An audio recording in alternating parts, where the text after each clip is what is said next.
Perfecto, de momento no vamos a tentar la suerte.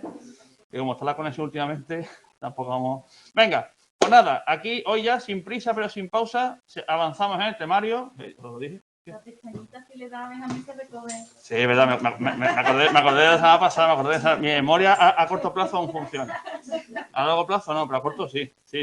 Gracias por recordarme. Bien, bueno, pues sin prisa pero sin pausa, lo he dicho. Vamos a seguir con el temario. Vamos a dar el tema 4 de evolución. Tema que, por supuesto, ya tenéis subido en el foro de mi asignatura y también ya he subido el tema 5, el de ecología.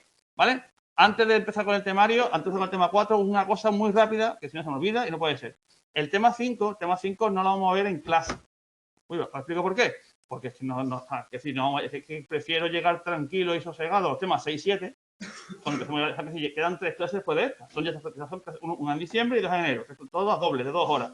Pero quiero dedicar tiempo suficiente a dar tranquilamente el 6 y el 7. Son temas duros. Entonces, ¿qué voy a hacer? Muy sencillo. El tema 5 yo me lo voy a grabar. O sea, voy a grabar la clase. En mi casa voy a grabar la explicación del tema 5 tranquilamente y luego lo voy a subir al foro. Entonces, es un tema que no se va a dar en tutoría, pero voy a tener mi grabación de yo explicando el tema 5, ¿vale? Y por supuesto, como el último día de clase, que es antes del examen, lo vamos a mantener, mi intención es mantenerlo a las 2 horas enteras de duda, da igual. Si después de la grabación del tema 5 que yo suba, tenéis duda del tema 5, me preguntáis ese día, ¿vale? No, o sea, es algo pactado entre Paco y yo, no es cosa mía, de los dos. ¿Vale? Entonces, eso quiere decir que cuando hoy demos el tema 4, no creo que acabemos porque el tema 4 tiene parte, pero bueno, no pasa nada. Hoy, el tema 4, demos hasta donde lleguemos, dentro de 2 semanas, que son 2 horas de clase, el tema 4 lo acabamos de sobra y damos el tema 6. Porque el tema 6 se puede dar en hora y media más o menos. Después de Navidades damos el tema 7, que son 2 horas, sin ningún problema. Y la última día de clase será 2 horas, dudas, hacemos un examen y de todo el temario, ¿vale? Ese es mi plan. Una pregunta del millón. ¿Cuándo voy a subir la grabación del tema 5? Me comprometo a subirla como muy tarde durante las Navidades. Como muy tarde. Intentaré antes. Intentaré que lo tengáis antes. Intentaré yo planificarme mi vida laboral y tal y cual y grabarme yo. Entonces, no os preocupéis cuando, por supuesto, cuando esté grabado, os lo ponéis en el foro. Y os pondré un correo masivo en plan de ya tenéis disponible, ¿eh? ¿Vale? Para que lo sepáis. ¿Vale? Digo para que veáis que, vais a ver que yo, dentro de 2 semanas, del tema 4, voy a saltar al tema 6. No os preocupéis, el tema 5 va a tener mi clase, para que le voy a tener grabada. ¿De eso? Y repito, duda que tengáis del tema 5, una vez que veáis la grabación, el último día de clase de la asignatura, que será antes del examen, como sé de dudas, pues a mí vi la grabación y no entiendo este concepto. ¿De qué va? Y os lo explico. ¿Vale? Y algo pactado entre Paco y yo, no es cosa mía. O no solo mía, mucho menos, que aquí atribuirme no son míos. Pues venga, tema 4, la evolución. Un tema chulísimo que a mí me encanta y que por desgracia no puedo dedicar el tiempo que quiero. Entonces, tenéis 4 epígrafes. Los 3 primeros, los antecedentes históricos, la teoría de evolución, o sea, cómo Darwin llegó a sus conclusiones, y el de la teoría sintética, en el manual son 5 paginitas, muy cortitos. Y después la parte importante, la parte fundamental del tema, es el último epígrafe, los mecanismos. ¿Yo qué he hecho? En el PPT os voy a hacer un mini resumen de los aspectos más relevantes de los 3 primeros epígrafes, las que tenéis que entender del anarquismo, todo eso, y después yo me centraré y me pararé en detalle los mecanismos, porque es lo que más lleva, lo que más material tiene en el libro y también lo que más se pregunta. O sea, no quiere decir que nos puede preguntar la teoría de Darwin, pero es más raro. Más preguntan todo lo de la selección natural, ¿vale? Entonces, el PowerPoint lo puedo usar, por supuesto, para ver que yo, para mí, silencio detrás, por favor. Silencio, que si no es que tengo que dejar la voz y tengo ya las amigdalitis ya por las nubes. Entonces, voy a daros las partes más fundamentales de los 3 primeros epígrafes, antecedentes, la teoría de Darwin, la teoría sintética, y ya iré a saco ya con los mecanismos, ¿vale? Lo digo, leeroslo, pero en serio, estos 3 primeros epígrafes, antecedentes, no se ve, la teoría de Darwin y la teoría sintética, es más leeroslo. O sea, en serio, leeroslo, entenderlo bien, ver el viaje de Darwin, por qué he descubierto eso, y quedaros con mi resumen desde PowerPoint, que es como los highlights, como lo más importante de cada parte, ¿vale? Pues, venga, has dicho esto. Todo empieza, los antecedentes empiezan, de hecho, con teorías que dejan afuera a la naturaleza. Porque tanto el transformismo radical como el creacionismo son 2 teorías que contemplaban la creación de las especies ajenos a la naturaleza. El transformismo radical entendía que las especies aparecían porque sí, se hacía espontáneo, de repente, un plop, y apareció una especie, ¿no? Muy raro, ¿no? Por supuesto, sin participación de lo natural. Y el creacionismo le daba a Dios, por así decirlo, la potestad de crear nuevas especies. El creacionismo era bíblico, quiere decir, Dios creó el mundo en 7 días y con ello a toda especie de condiciones. Entonces, como podéis ver, ninguna de las dos teorías contempla la naturaleza como motor o como partícipe de la evolución. Os sorprendería, pero hoy en día el creacionismo aún hay gente, aún hay personas que toman, personas digo, académicas que aún toman el creacionismo como una teoría válida para explicar la evolución. O bueno, la evolución no, para explicar el origen de las especies. Respetable, cuando cada uno con su ideología, evidentemente no tiene fundamentación científica. Ya el lamarquismo, ya Lamarck sí le da un papel a la naturaleza como motor o como partícipe dentro de lo que es la evolución. Entonces, él sí empezaba ya a hablar en términos científicos y intentar explicar cómo han aparecido las especies que actualmente tenemos en el planeta, ¿no? El problema es que él partió de un principio erróneo, que fue la ley del uso y del desuso, ¿vale? O resumido, la función que era el órgano. Lo que Lamarck decía es que el utilizar un órgano hacía que ese órgano se modificara y esa modificación se heredaba. Un ejemplo, de las jirafas, ¿no? Famoso. Es decir, las jirafas tienen el cuello largo porque a lo largo de su vida estiraban el cuello para alcanzar los árboles. Entonces, una jirafa nacía con un cuello de 2 centímetros y por el hecho de intentar alcanzar el árbol, pues acababa con un cuello de 2,5 metros. Esa capacidad que adquiría la jirafa por intentar llegar al árbol, la heredaba su descendiente, o sea, era la herencia de los caracteres adquiridos de debajo, ¿no?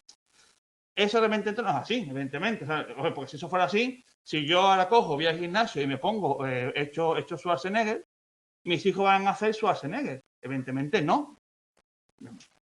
Entonces, que Lamarck no vale para nada. No.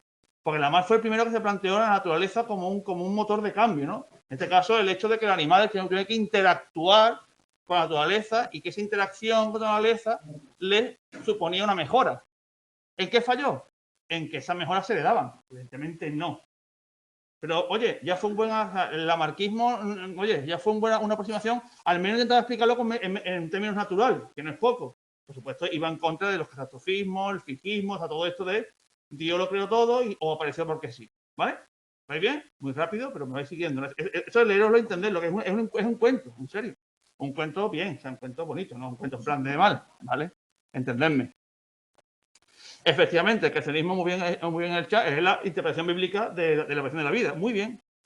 Y llegó Darwin. Darwin, en el libro, o sea, yo tengo el libro de las especies, es para leérselo. O sea, es que un tío sistemático, un naturalista de la época, que si era un poco, hacía un poco todo, dibujaba, investigaba, se planteaba la hipótesis, era, bueno, no sé si fan, pero Darwin maravilla. De hecho, en el libro os describen su viaje en el Beagle por el Pacífico. Evidentemente no hay que estudiárselo. No hay que estudiárselo. Leerlo. ¿Os va a gustar? Bueno, a mí me gustó. Os va a gustar porque es como él, os cuenta cómo él viaja por las Galápagos, por toda la isla del Pacífico y va haciendo sus pesquisas. Realmente él investigó muchas especies de animales, pero se centró en dos: las tortugas y los pinzones. Y él lo que descubrió fue que en diferentes islas del Pacífico, sobre todo por las Galápagos, encontraba que en diferentes islas un mismo tipo de pinzón tenía adaptaciones particulares a la isla, o sea, a lo que encontraban en la isla. Y curiosamente, claro, él decía, uy, entonces él encontró, entonces realmente los pinzones, o las tortugas, al ir colonizando las diferentes islas, se fueron adaptando a la isla. Quiere decir, si en una isla había muchos cocos, pues los pinzones se adaptaban a comer cocos. Si en una isla había muchos cactus, pues a comer cactus. Si había muchos insectos, a comer insectos, ¿no?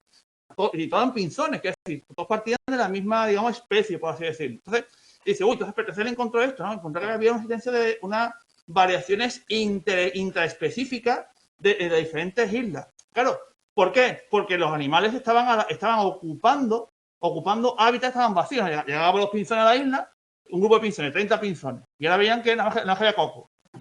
Pues algunos pinzones se adaptaban mejor a comer cocos que otros, y esos son los que después pues procreaban, aumentaban su población y pues, colonizaban, ocupaban todos los nichos vacíos de la isla para comer coco. ¿Entendéis eso? ¿Más o menos? Claro, por supuesto, él entendió que esta especiación, que lo vemos más adelante, esta separación, esta separación de diferentes pinzones en función de la isla, era porque había un aislamiento, es decir, cada pinzón en su isla. Y ahí se adaptaban a comer lo que había en la isla, ¿no? Diréis, vale, a mí, pero esto de la mar no es muy diferente, ¿no? Es lo mismo, ¿no? Llega el pinzón, sí, los que están mejor adaptados. O por comer más coco, pues el pico se adapta al coco, come coco y pico distinto, ¿no? No. Porque Darwin lo que dice, si no, espérate. Un segundo. El organismo no cambia para adaptarse, no. Hay un grupo de pinzones, 20 pinzones. De los 20, 5, porque han nacido con ese pico, ya han nacido con el pico cambiado, son capaces de comer mejor el coco que los otros 15. Esos 5, al nacer con el pico cambiado, ya han nacido con eso, comen más, están más fuertes, se producen más que los otros. Y al cabo del tiempo, cada vez los pájaros con los picos, que nacen con los picos, más adaptados a comer coco, van a ser más fuertes, ¿no? Porque se alimentan mejor. Y otros van muriendo. ¿Ves la película? Entonces, tú naces con una cualidad y ahora es el entorno el que decide si esa cualidad es apta o no para ese entorno. ¿Qué es apta? Te reproduce y sigues, digamos, creando animales, que, porque son gestos genéticos, ¿no? Que heredan esa cualidad. Claro, y ahora otra vez, un montón de población. Cuanto más adaptado, mejor. Más alimentos, más cresco, más todo. Entonces, Darwin no pensó que se heredaban los caracteres adquiridos. No, él decía que la habilidad estaba allá. Y ahora es el medio, la supervivencia, a ese medio es el que seleccionaba. Efectivamente, la naturaleza seleccionaba a los más aptos. Eso es la selección natural, ¿no? La supervivencia del más apto. Entonces, ¿veis cuando la mar decía que si fuera la mar, el pinzón por comer coco cambiaba el pico y se daba eso? Darwin decía eso, no, espérate. Hay muchos pinzones y aquellos mejor adaptados se reproducen, los otros mueren. Y ahora, entre los más adaptados se reproducen entre sí. Y ahora saldrán muchos pinzones. Y nuevamente la selección irá haciendo que cada vez se reproduzcan más y mejor aquellos en el pico más adaptados al coco, por ejemplo. ¿Ves la película? Hasta que dentro de 1000, 2000, 1.000.000 de años, ¿qué va a quedar la isla de los cocos? Solo pinzones dan el pico para comer coco y los restos ya se van extinguidos. ¿Veis? Entonces, Darwin le da a la naturaleza el motor de selección. Eso es la selección natural. La naturaleza selecciona a los más aptos entre lo que encuentra. Entonces, ¿cuál es el motor de selección? La variabilidad genética, ¿no? Cuanto más individuos diferentes haya en la población, es más fácil que algunos se adapten a nuevos nichos. ¿Veis la teoría? La genética como motor de generación de nuevos individuos, la naturaleza como selector, como juez. Tú sí, tú no. ¿Veis la diferencia con la mar? Muy sustancial, de hecho. ¿Vale? ¿Bien? ¿Qué son nichos? Nichos son lugares en un entorno natural. Un nicho ecológico es un lugar específico donde por ejemplo, en Doñana, ¿no? En Doñana, pues están nichos de las dunas, están nichos del sotobosque, están nichos de la playa. Un nicho es un lugar en un espacio ecológico diferenciado de otros, ¿vale? Yo que sé, por ejemplo, en la selva tropical, pues un nicho sería las altas copas de los árboles, otro nicho sería la parte intermedia. Eso es, un nicho es un cajoncito específico dentro de tu entorno natural. Específico porque se diferencia de los otros. ¿Mejor así? ¿En el chat? Sí, tal cual, entorno natural específico, pero dentro de un entorno grande, es decir, son como diferentes regiones de un entorno ecológico, precisamente, que se diferencian de otros, ¿vale? Entonces, ¿qué tenéis que saber? Esto, los 6 puntos que aparecen en el libro de las especies, los 6 pilares sobre los cuales se sustenta su teoría. Uno, que por supuesto las poblaciones de seres vivos crecerían de forma exponencial si todo el mundo pudiera reproducirse de forma, digamos, sin limitaciones. Pero no lo hacen. ¿Por qué? Porque las poblaciones tienen un límite. ¿Cuál es el límite? Los recursos. Entonces, claro, como hay una limitación de recursos, por supuesto, en los diferentes nichos, los diferentes entornos naturales, y además existe una enorme variabilidad, porque sí, estamos todos de acuerdo que no hay dos individuos exactamente iguales, ¿verdad que no? No hay clones. Claro, pues esa diferencia, esa variabilidad que encontramos entre individuos que además se hereda, es el motor, es la materia prima que usa el entorno, ¿para qué? Para seleccionar a los más aptos. ¿Me entendéis eso? Entonces, claro, la limitación de recursos hace que solo los más aptos sean los que obtengan esos recursos. Entonces, ¿qué hace la selección natural?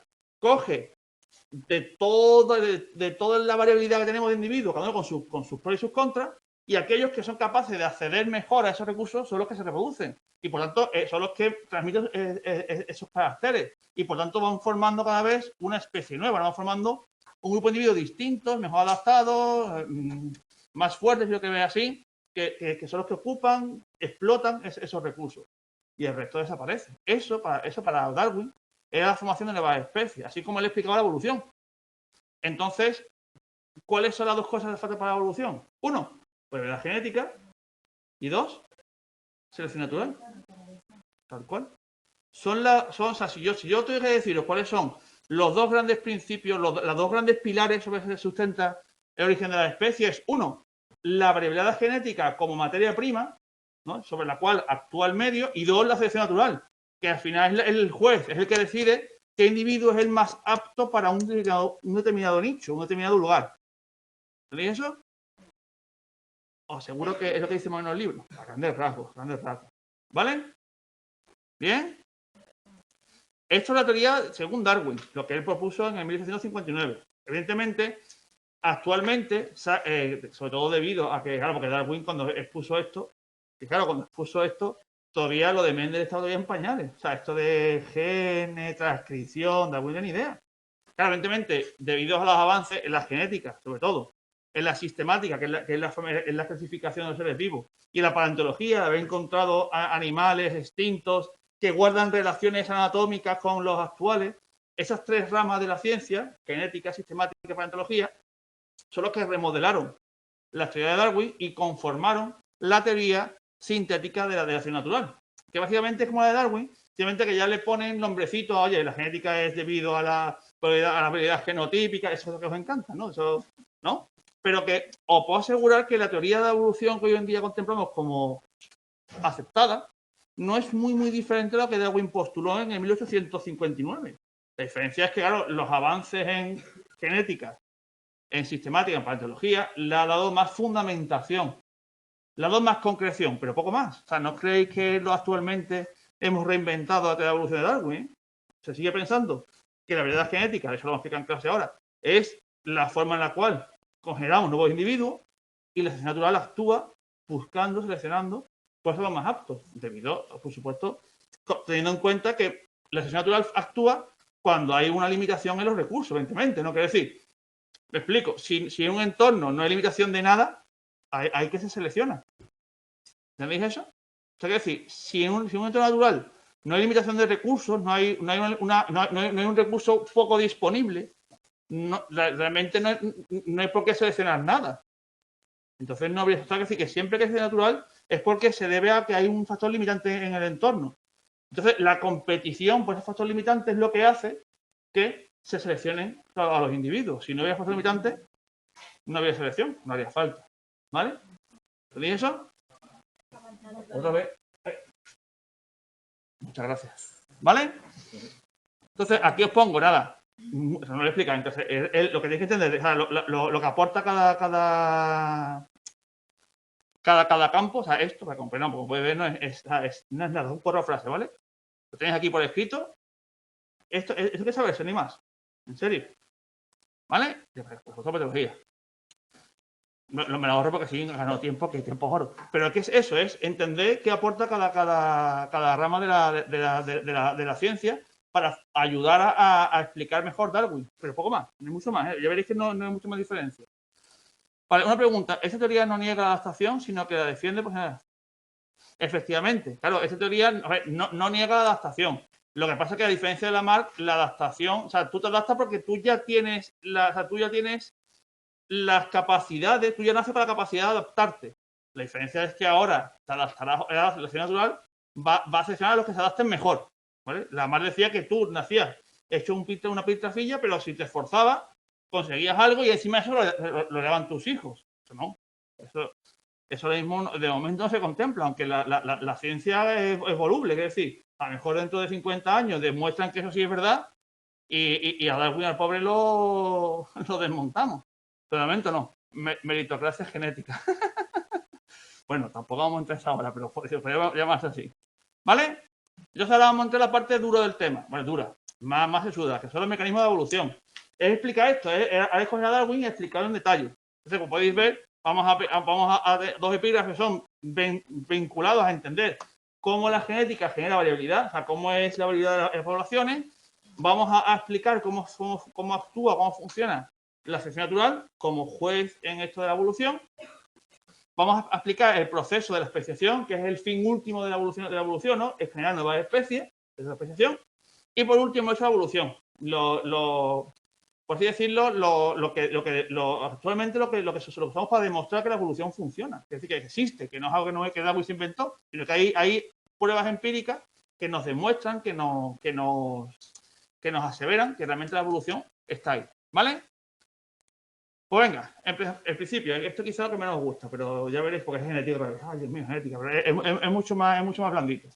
Vamos a hablar de genética de poblaciones, porque evidentemente no podemos entender la variabilidad a nivel poblacional sin saber cómo se calcula o cómo se trabaja la genética de poblaciones.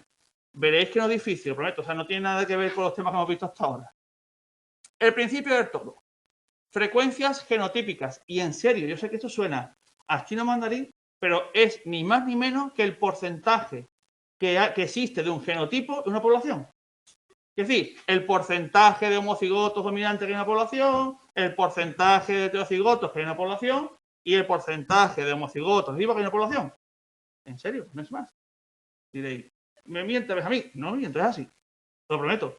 La frecuencia genotípica es el porcentaje que existe en una población X de un determinado genotipo, para un gen.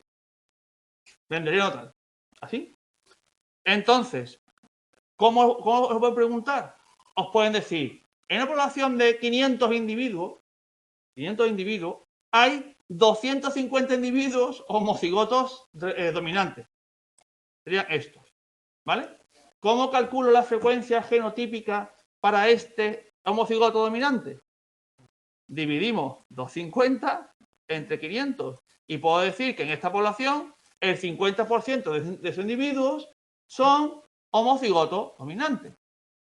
¿Cuántos individuos son heterocigotos? ¿Qué frecuencia genotípica tiene el heterocigoto? Por lo mismo, divido 150, que es el número de individuos que son heterocigotos de la población, lo divido en el total y sé que el 30% de la población son heterocigotos. Y os aseguro que si ya no me dan más datos, ya puedo saber cuál es el homocigoto recesivo, ¿no? Porque es sumar estos dos y restárselo a 500, ¿no? Por lo que es lo mismo, coger los 100 individuos que son homocigotos recesivos, dividirlo entre 500 y sé que el 20% de la población es homocigoto recesiva. Estas son las frecuencias genotípicas. El porcentaje que hay en la población de los diferentes genotipos para un gen. No más que tres opciones, ¿no? O heterocigoto, homocigoto dominante, homocigoto recesivo. ¿Sí o no? ¿Ni más? Fíjate, a mí, esto vale, sí, pero el tipo docente esto a veces lo complica. ¿Cómo lo hace? Muy sencillo. A lo mejor nada más que os da 2 de los 3. Bueno, ya está. Y os preguntáis por el tercero, evidentemente, claro. Bueno, pues calculáis la frecuencia de los otros 2, sumáis, restáis y tenéis el tercero, porque al final todo tiene que sumarse por 100. ¿Sí o no? ¿Entendéis esto? No es difícil, ¿a que no? Siguiente paso, frecuencias alélicas o génicas. Pero si la frecuencia genotípica es el porcentaje de los diferentes genotipos que contamos en la población, ¿qué serán las frecuencias alélicas? Pues el porcentaje que encontramos de un alelo en la población. Quiere decir, el porcentaje de individuos que portan el alelo dominante y el porcentaje de individuos que portan el recesivo. ¿En serio? Claro, suelen preguntar, normalmente lo preguntan esto. Claro, y ya veréis por qué. Mira, mismo ejemplito, ¿vale? Una población de 500 individuos. Para el gen A. Si hay 500 individuos, ¿cuántos alelos habrá en esta población? Para el gen A. Venga. Todos a una, no me dejéis solo. 1000. Muchas gracias en el chat. Al final el chat va a estar más alto que vosotros. 1000. Porque si un gen tiene 2 alelos, ¿no? ¿Sí o no? Eso ya está ya a fuego.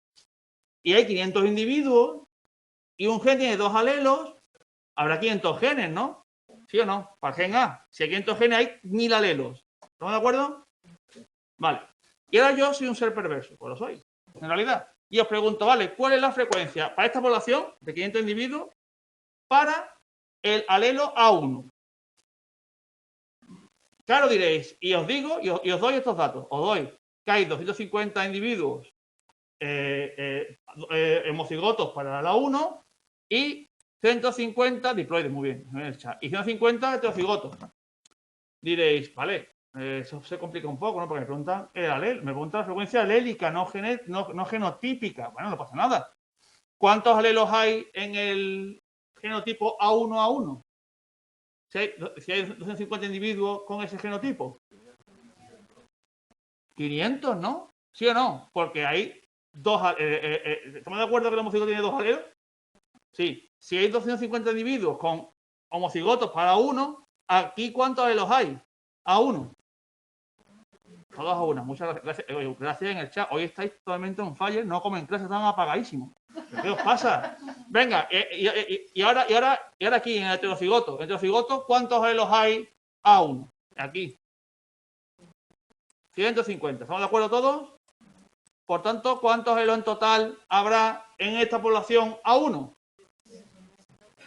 650. Si quiero calcular la frecuencia alélica para el alelo A1, divido el total de alelos A1 entre 1000, ¿no? Que es el total de alelos que hay en la población. ¿Sí o no? Y, por tanto, estamos de acuerdo que hay 0,65 o 65% de alelos A1. ¿Sí o no? Estamos de acuerdo que hay más que dos alelos, ¿no? Entonces, si el 5% de los alelos son A1, ¿cuánto va a ser A2? 35%. O lo que es lo mismo, 0,95. Muy bien en el chat hoy, muy bien. Os aplaudo en el chat. Aquí tenéis aplauso. ¿Sí o no? Entonces, para abreviar, a la frecuencia alélica del dominante se llama P y recibo Q. Entonces, P es igual a 0,95 y Q es igual a 0,95. Si tengo P, tengo Q. ¿Sí o no? ¿Qué harán en el problema?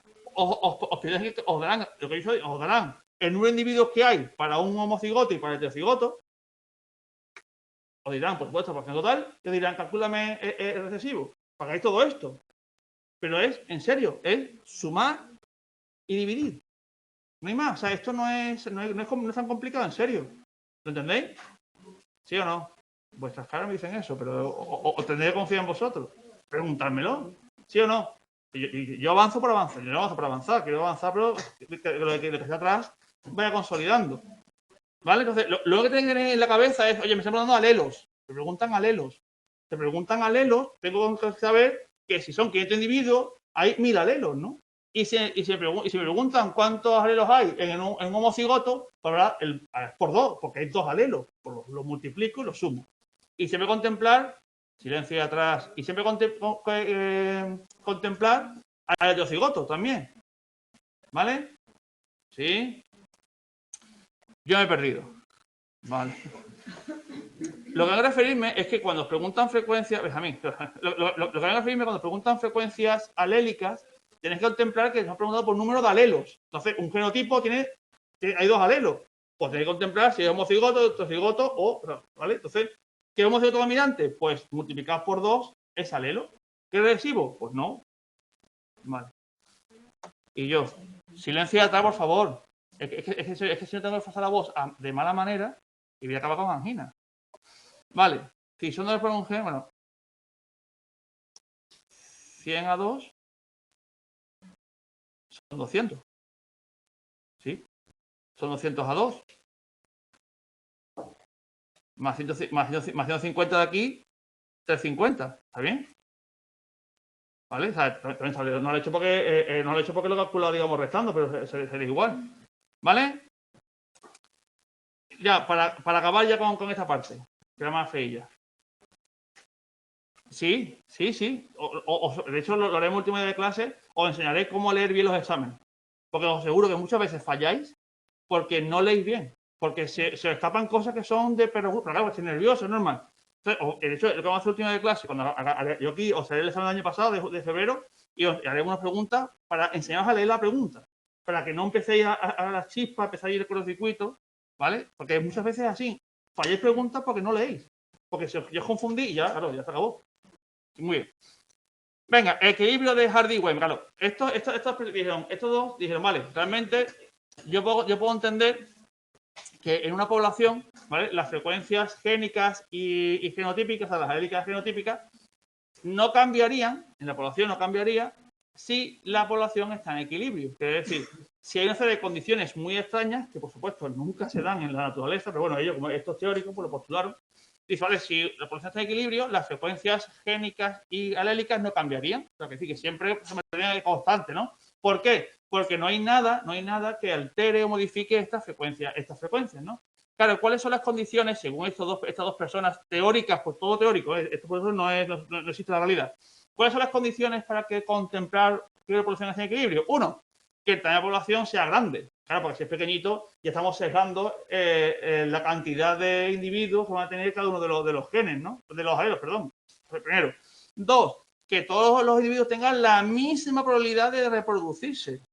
Porque si no, en el momento que un individuo con un genotipo se reproduzca más, ya estamos alterando las frecuencias hacia ese genotipo, ¿sí o no? Por ejemplo, que sé, porque el homocigoto dominante se produzcan más. Pues ya estamos alterando, ya no es equilibrio, ¿no? Ya estamos alterando ya estamos variando, ¿no? Hacia ese lado.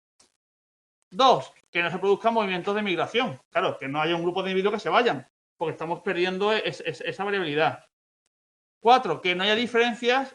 Claro, que no hay diferencia de capacidad reproductora. Quiere decir que todos tengan, además de la misma oportunidad, la misma capacidad de producirse, por lo mismo, estamos segando. Y por último, que no haya mutaciones que nos alteren la frecuencia. Y como podéis contemplar, todo esto no ocurre nunca. No ocurre nunca. Pero bueno, ellos teóricamente oye, entonces, cuando estas condiciones se cumplen, teóricamente hablando, hablaríamos de una población en equilibrio, porque no hay ningún factor reproductor ni de mutación ni de migración que nos cambie las frecuencias, es decir, el número de individuos que hay para cada uno de los genotipos. ¿Entendéis eso? Entonces ellos hicieron su formulita, claro, para calcular las frecuencias alélicas de forma exacta, es decir, el número de individuos que va a haber para cada uno de los genotipos, hay que contemplar la mayor variabilidad que podemos tener en un cruce. En un cruce de un gen, por un gen, ¿cuál es la mayor variabilidad? ¿O se cruzan qué? Dos heterocigotos, ¿no? Lo vimos con Mendel, ¿no? Porque tenemos todas las opciones posibles, ¿sí o no? Entonces, aquí lo que tenéis puesto es básicamente el cruce de Mendel de los heterocigotos, ¿no? Vamos a suponer que este es el dominante, ¿no? Y este es recesivo. Y este es recesivo. Pues tenemos un a grande, o reduzca a Mendel, ¿vale? No liéis, vamos. Un a grande, pues P al cuadrado, ¿no? Dos veces. Ah, porque quiere decir, bueno, mira, lo digo mejor, porque voy a rebobinar porque así lo enlazo con lo siguiente. Mira, rebobino. Es que así lo enlazo mejor. Repito, tengo que contemplar la mayor variabilidad que voy a encontrar en la población a nivel de frecuencias alélicas, que es cuando se cruzan dos heterocigotos. Pero yo estoy pensando ya en las frecuencias alélicas. ¿Recordáis eso? ¿Yo cómo llamé la frecuencia alélica del dominante? P. ¿Cómo llamé la frecuencia alélica del recesivo? Q. Entonces, en este individuo, P es la frecuencia en la que está este alelo, ¿no? El A grande. Y para este individuo está la frecuencia en la que va a aparecer este alelo, el Q. ¿Sí o no? Igual para el otro, ¿no? P y Q. Y ahora, pues hago los cruces de Mendel, ¿no? A grande será dos veces la frecuencia de P. Por P al cuadrado. ¿Sí o no? P a grande a pequeña será P por Q. Otra grande a pequeña y a pequeña. Si yo sumo todo esto, todas estas frecuencias, ¿cuánto tiene que darme? 1, 100%. Porque tiene equilibrio, quiere decir, todo se va a mantener estable. Es lo que hicieron ellos. Dijeron, vale, yo sumo el P al cuadrado más el 2PQ más el Q al cuadrado y me tiene que dar 1. Quiere decir, que si esto es un 60%, y esto es un 30%, ¿cuánto es esto? 10. Muy bien. ¿Se puede decir que esto es la frecuencia del homocigoto? ¿Sí o no? Del homocigoto, porque es dos veces el dominante. ¿Se puede decir que esta es la frecuencia del recesivo? Sí, porque dos veces es el recesivo. Entonces, ¿y entonces esta cuál es? 2PQ. ¿De qué genotipo es la frecuencia? Maravilloso. ¿Sí o no? Entonces, si a mí me dicen el problema, que no es así, que en una población, y me lo ponen, en equilibrio. Si a mí me dan en una población el equilibrio la P, ¿puedo hacerlo todo? Sí. Pues si tengo la P, tengo la Q, ¿sí o no? Si tengo P y Q, ¿tengo todo lo demás? ¿Cuál es la clave? Que leáis en el examen población en equilibrio. Si dicen eso, aplicad esta, y más siempre os dan un dato, siempre. ¿Pero entendéis eso o no? ¿Sí? Vamos a hacerlo. ¿Vale? Si yo os digo, claro, venga, vamos a hacerlo. Venga, si yo digo que la proporción de P, o sea, del homocigoto, del alelo dominante es 0,54, es la frecuencia genotípica, génica, perdón, del alelo dominante. 0,54.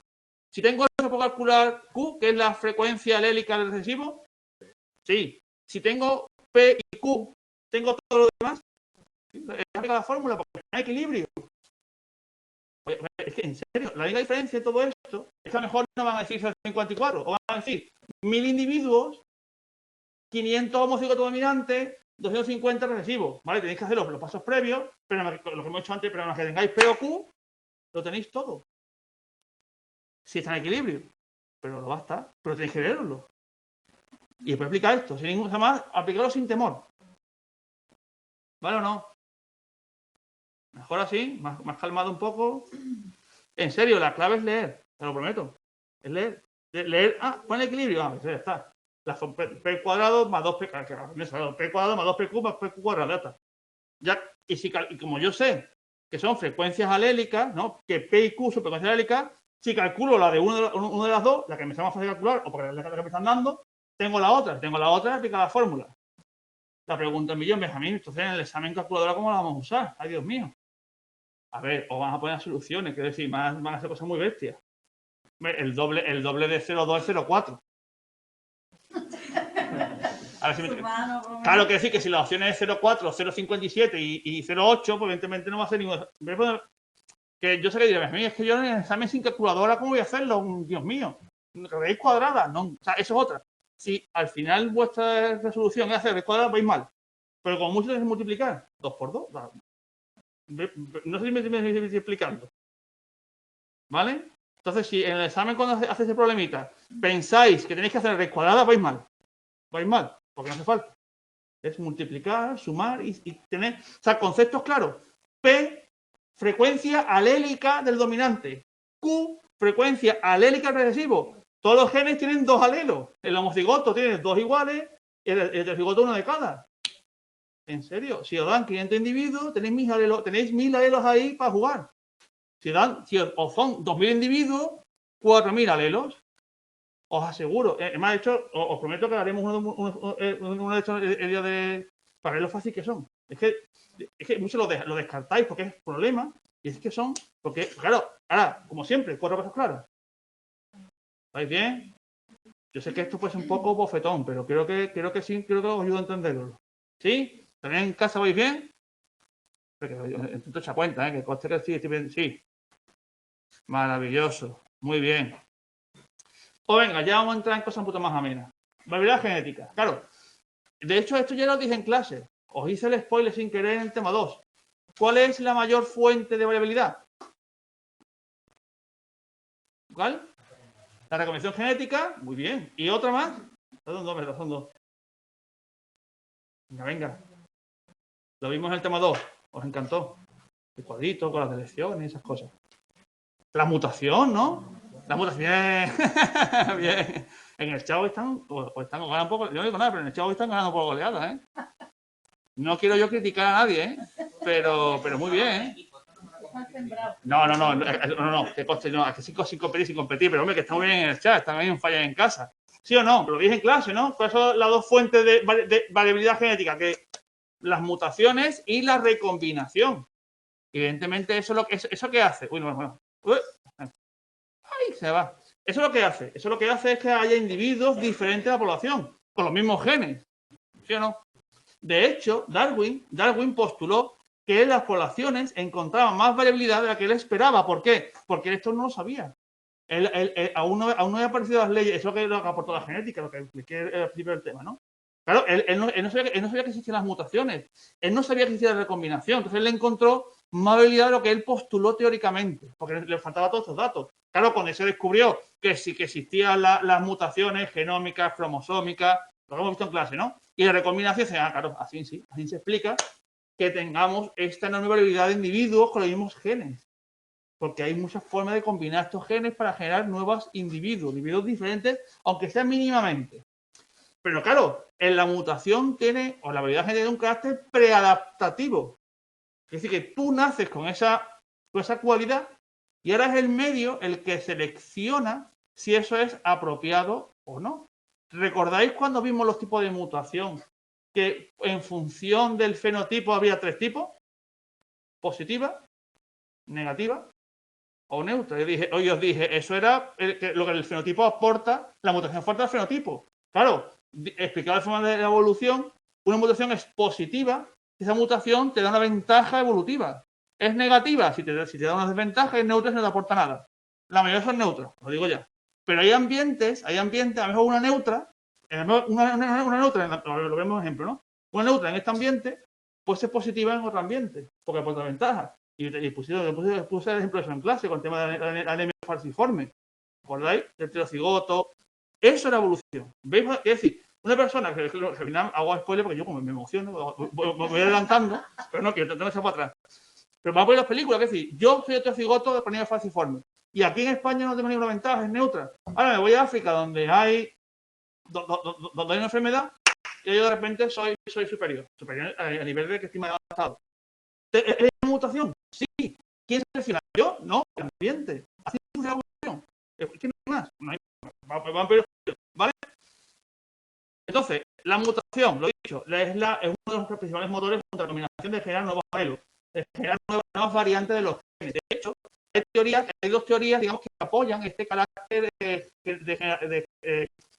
este carácter de motor de variación de la mutación. Uno son los seleccionistas. Lo que dicen los seleccionistas es que realmente la selección natural selecciona que las mutaciones que generan variabilidad, como que la selección natural empuja o favorece que mutaciones que generen variabilidad, nuevos alelos, ¿vale? Mientras que los neutralistas dicen, no, realmente las mutaciones son espontáneas, son neutras, y lo que hace las naturales es que, bueno, digamos que ni las quitan, la van a existir. Es fundamental la diferencia, porque Ay, ¿me escucháis? Madre mía, mucho ha durado esto. Revisarme. ¿Ya me escucháis bien? Pues a mí no te entiende. Madre mía. Pero ahora me escucháis, ahora sí. Vale. Es que he visto que ha saltado un poco la conexión. Vale, pues avísame, ¿vale? Y si ves que yo sigo, pues mucho hacer aquí en clase. Ahora un poco mejor. Es que la conexión en el centro social es horrible. Es horrible. Lo menos que no puedo hacer nada. Claro, es que esto de la conexión del centro. No, yo no tengo. Claro. ¿Vale? Pues si veis que no me escucháis bien, me lo decís, ¿vale? Venga, entonces, lo dicho, la mutación. Hay gente que. Ahora bien, vale, pues perfecto.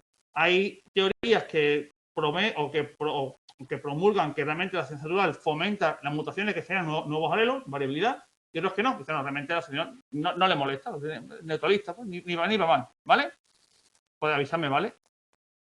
Entonces, claro, pero la mutación es al azar, ¿no? Ocurre de forma espontánea y es beneficiosa en función del medio. Es decir, habrá medios que una mutación sea beneficiosa y en otros no. Por tanto, una mutación solo se va a manifestar como beneficiosa en condiciones naturales específicas donde aporte una mejora a ese individuo.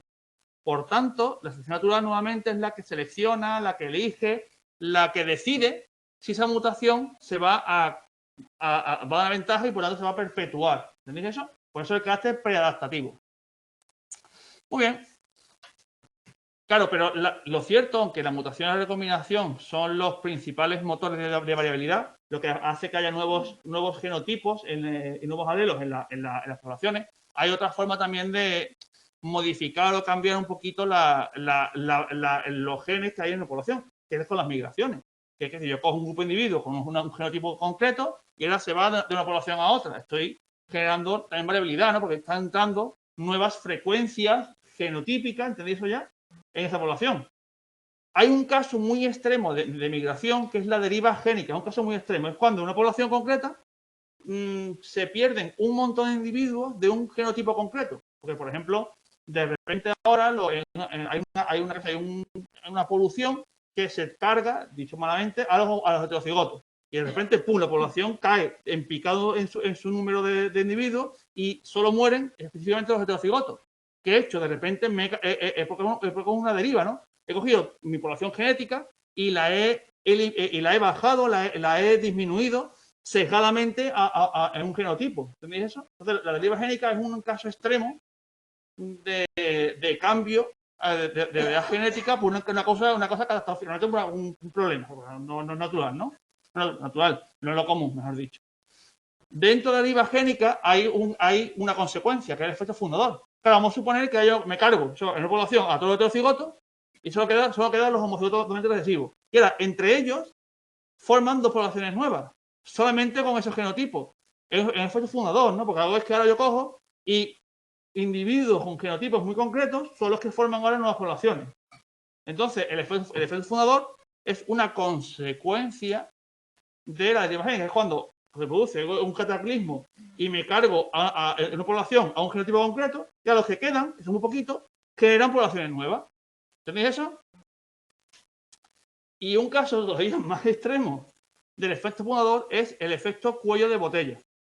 Que esto es cuando hay una catástrofe, pero aquí digamos que mata a los individuos con independencia de su genotipo. Yo qué sé, se pone un terremoto, vamos a poner en un bosque de Kenia, hay un terremoto, y ahora de la población que hay de monos, en el bosque de Kenia, ahí son 500 monos de población y ahora mueren 400 y quedan 100.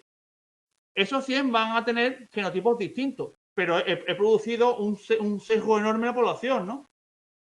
¿Es diferente a la deriva génica? Sí, porque la deriva génica es una deriva, digamos, génica, es decir, centrada en un genotipo. Aquí no, aquí es que hay 500 individuos, me cargo 400, bueno, claro, vaya expresión. Fallecen 400 por una causa ambiental o del hombre, y ahora los que quedan vuelven a repoblar la población. Pero ¿ves la diferencia entre cuello de botella y deriva génica? La deriva génica es una muerte selectiva a un genotipo concreto. Mientras que el efecto cuello de botella es una desaparición rápida y catastrófica de una población. Y los que quedan, claro, pero es sesgado, ¿no? Nuevamente, ¿no? ¿Vale? ¿Tenéis diferencia? Muy importante, ¿eh? A ver, enviarle el chat. Vale, dice... vale. Déjame una pregunta. En los problemas que acabamos de hacer dices que hay dos alelos. Pero eso, ¿cómo se sabe si los alelos son más variables? No. Tú tranquila. Claro, pero no son previos en el equipo docente. En estos problemas hay dos alelos. O sea, no van a meter polimorfismo, no van a meter en la mutación A'. ¿Vale? No os preocupéis. Siempre, no más que dos. No son tan malos. Dice, en el cuello de botella no entra el juego... no entra el juego... Claro, eso efectivamente, en el efecto de botella no entra en juego la carga genética, sino que es un sesgo de la población entera, con independencia del tipo que tenga, efectivamente. En la deriva génica sí, ahí sí hay un sesgo genético, porque es que fallece un grupo de individuos con un genotipo concreto. Buena pregunta. Sí, por razón aleatoria, un cataclismo, una enfermedad, de repente una polución. ¿Vale? Yo qué sé, por ejemplo, a La Palma, como se pone que La Palma del volcán arrasa con una población de plataneras, los naturales, ¿no? Y ahora solo queda un grupo de plátanos. De mil plátanos quedan 200. Para esos 200 volverán a formar el bosque, pero ya está segado. Pero a los genotipos que hayan esos 200, eso es cuello de botella. Diferente es que ahora hubiera un virus que matara de forma exclusiva a los plataneros de los cigotos. Eso sería deriva génica, porque me estoy cargando, estoy matando, eliminando un genotipo concreto.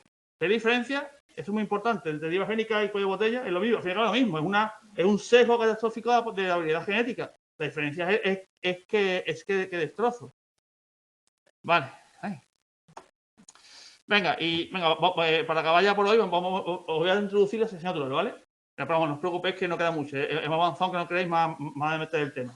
No vamos tan mal. Venga, selección natural. Tipos. Esto es chulísimo. Claro.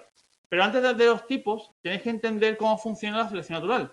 Yo he dicho que la selección natural es el juez, ¿no? Es el que elige, el que determina qué genotipos son los más aptos para sobrevivir a un medio, ¿sí o no? ¿Esto se puede calcular? Sí.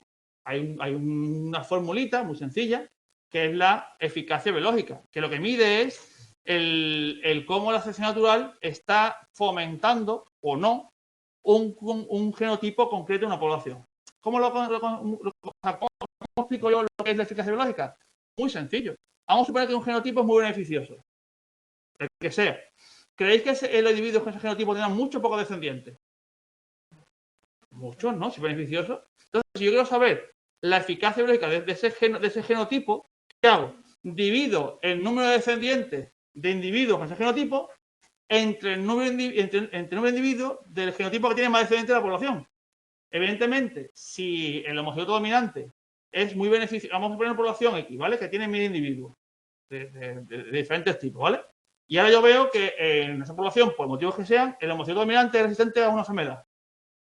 De repente, esas personas, al ser resistentes a la enfermedad, pues esos animales van a sobrevivir más, ¿no? Y por tanto van a tener más descendientes. Es lógico de pensar que ese genotipo sea el genotipo que a lo largo de un tiempo va a tener más descendientes, ¿sí o no? A lo mejor en la población ahora mismo es el heterocigoto, pero a poquito a poco, ¿no? A poquito a poco habrá cada vez más descendientes del homocigoto. ¿Cómo puedo ver esa progresión? Voy dividiendo. Os lo hago incluso más difícil para que entendáis. Una población, 1000 individuos, ¿vale? En ese momento, en el momento 1 de mi estudio, el homocigoto dominante solo tiene 100 descendientes. Y el heterocigoto tiene 500. En ese momento, el heterocigoto es el mejor, ¿no? Pero pasa un mes con el virus funcionando. Y ahora, de repente, el homocigoto dominante tiene ya 400 individuos. Sigue habiendo 500 del homocigoto, del heterocigoto, pero ya me estoy dando cuenta de quién tiene más eficacia biológica ahora mismo. ¿Cómo lo calculo? Divido 400 descendientes, que son el del homocigoto dominante, entre el máximo ahora mismo, que son los 500 del heterocigoto. Y me va a dar 0,80 y pico. Eso quiere decir que la eficacia biológica del homocigoto es de 0,85. Quiere decir que es muy alta. ¿Por qué? Porque estoy viendo más descendientes y llega un momento en que sea, ¿cuánto? 1.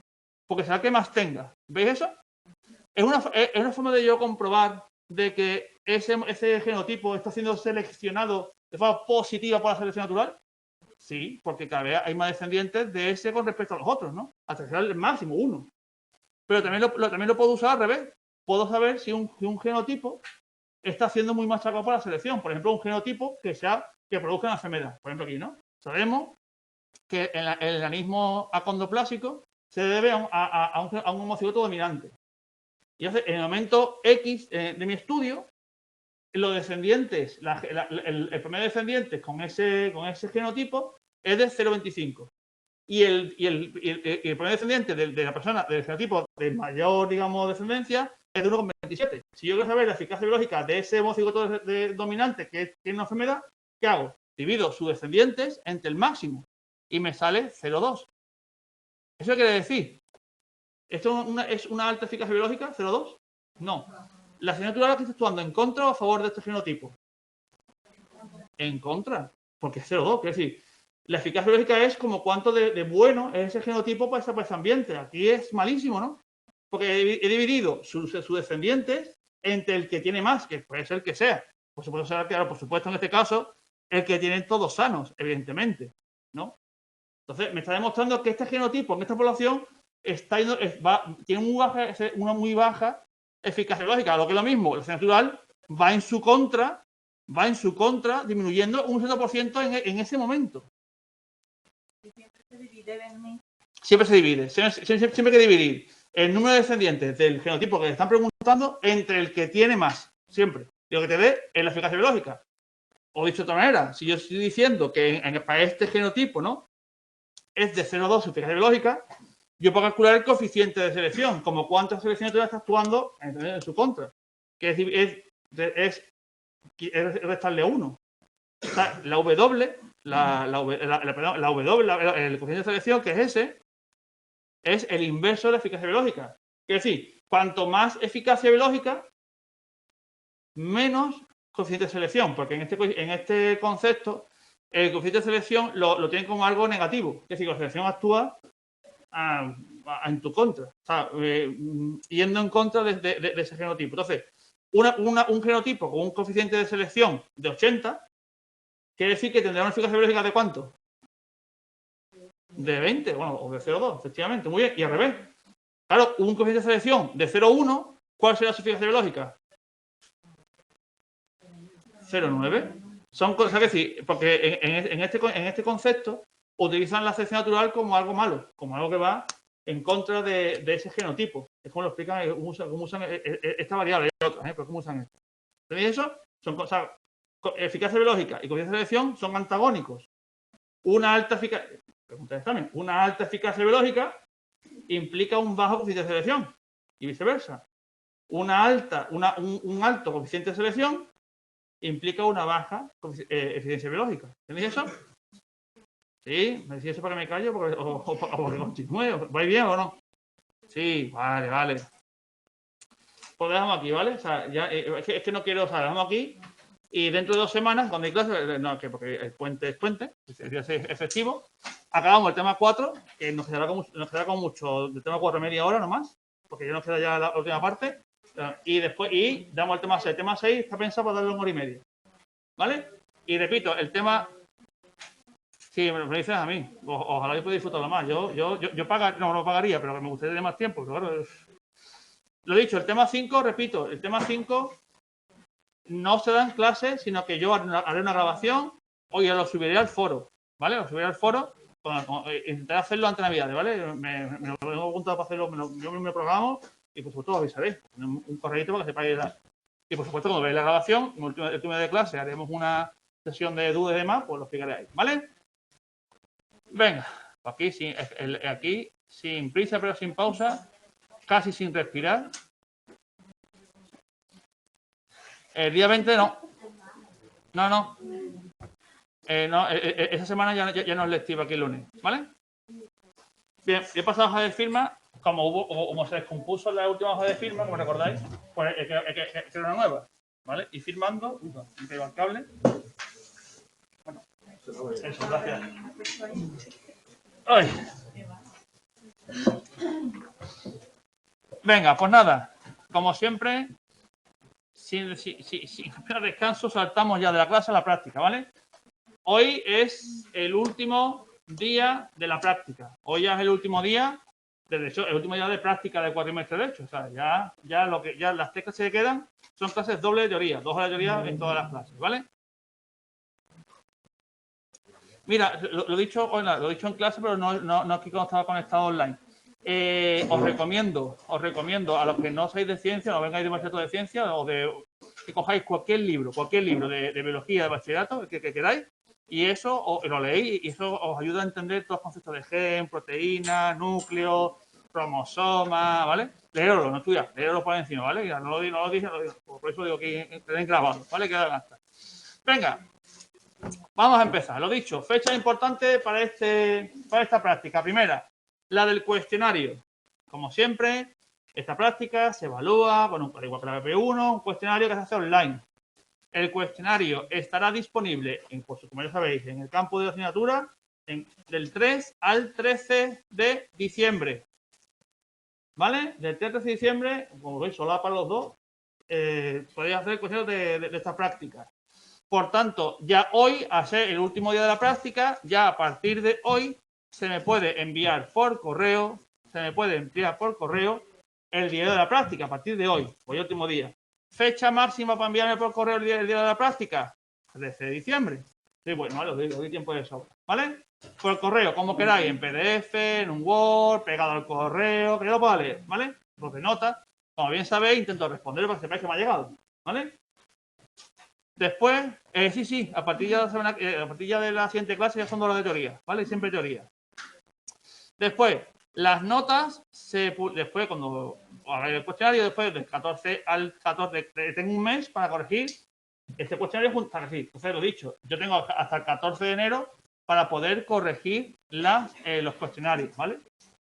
Hasta el 14 de enero. Y después, por supuesto, tenéis también vuestro plazo de revisión, del 15 al 21. Lo que siempre os digo, tened muy en cuenta estos plazos, porque si queréis, yo publicaré las notas, la miraréis y si tenéis algún tipo de reclamación con respecto a cualquier pregunta, en estas fechas del 15 al 21 me podéis reclamar. Después ya no, pues yo ya no tengo acceso a los cuestionarios. Entonces, el equipo docente, más lo hacen para que esté todo cerrado, todo publicado antes de los exámenes.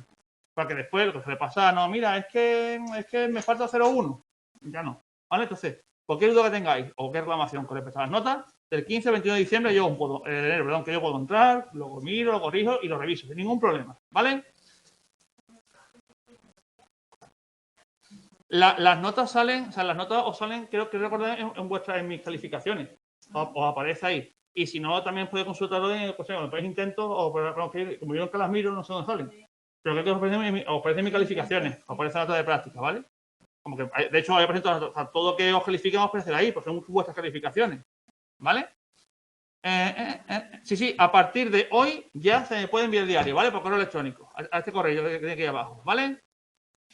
Bien, hoy lo que vamos a hacer es, silencio, corregir todas las preguntas de todos los grupos, ¿vale? De hecho, voy a ir un poco tal para que dé tiempo a corregirlo todo, porque como bien sabéis, a las 8, a todos los que online, os echan y es un caos maravilla. Entonces, lo que voy a hacer es, si tenéis cualquier tipo de duda con respecto a las correcciones, hacérmela al final, porque así yo sé que la grabación va a estar grabada toda la corrección. Y después ya, oye, no sé, las dudas, si alguna se cuelga, bueno, por lo menos está corregido todo, ¿vale? Sí, el diario me lo pueden enviar ya, aunque aún no he hecho el cuestionario, sin ningún problema, ¿vale? Entonces, dos cosas antes de empezar con las correcciones. Dos aspectos muy importantes. Uno, en el cuestionario de la práctica os van a pedir, que seguro, que subáis el PDF con el artículo que habéis utilizado para hacer la práctica. Entonces, por favor, tener el PDF localizable en vuestro equipo, porque lo podéis subir. No, eso voy ahora. Y ahora, las preguntas que ahora corregiremos, que son de cada subgrupo, o las que dais vosotros, porque también es probable que os pidan que subáis vuestras preguntas, o sea, el fichero con vuestra parte. Con la parte.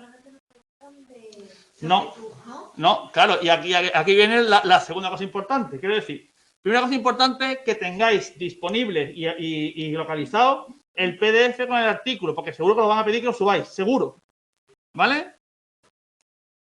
¿El PDF, el diario?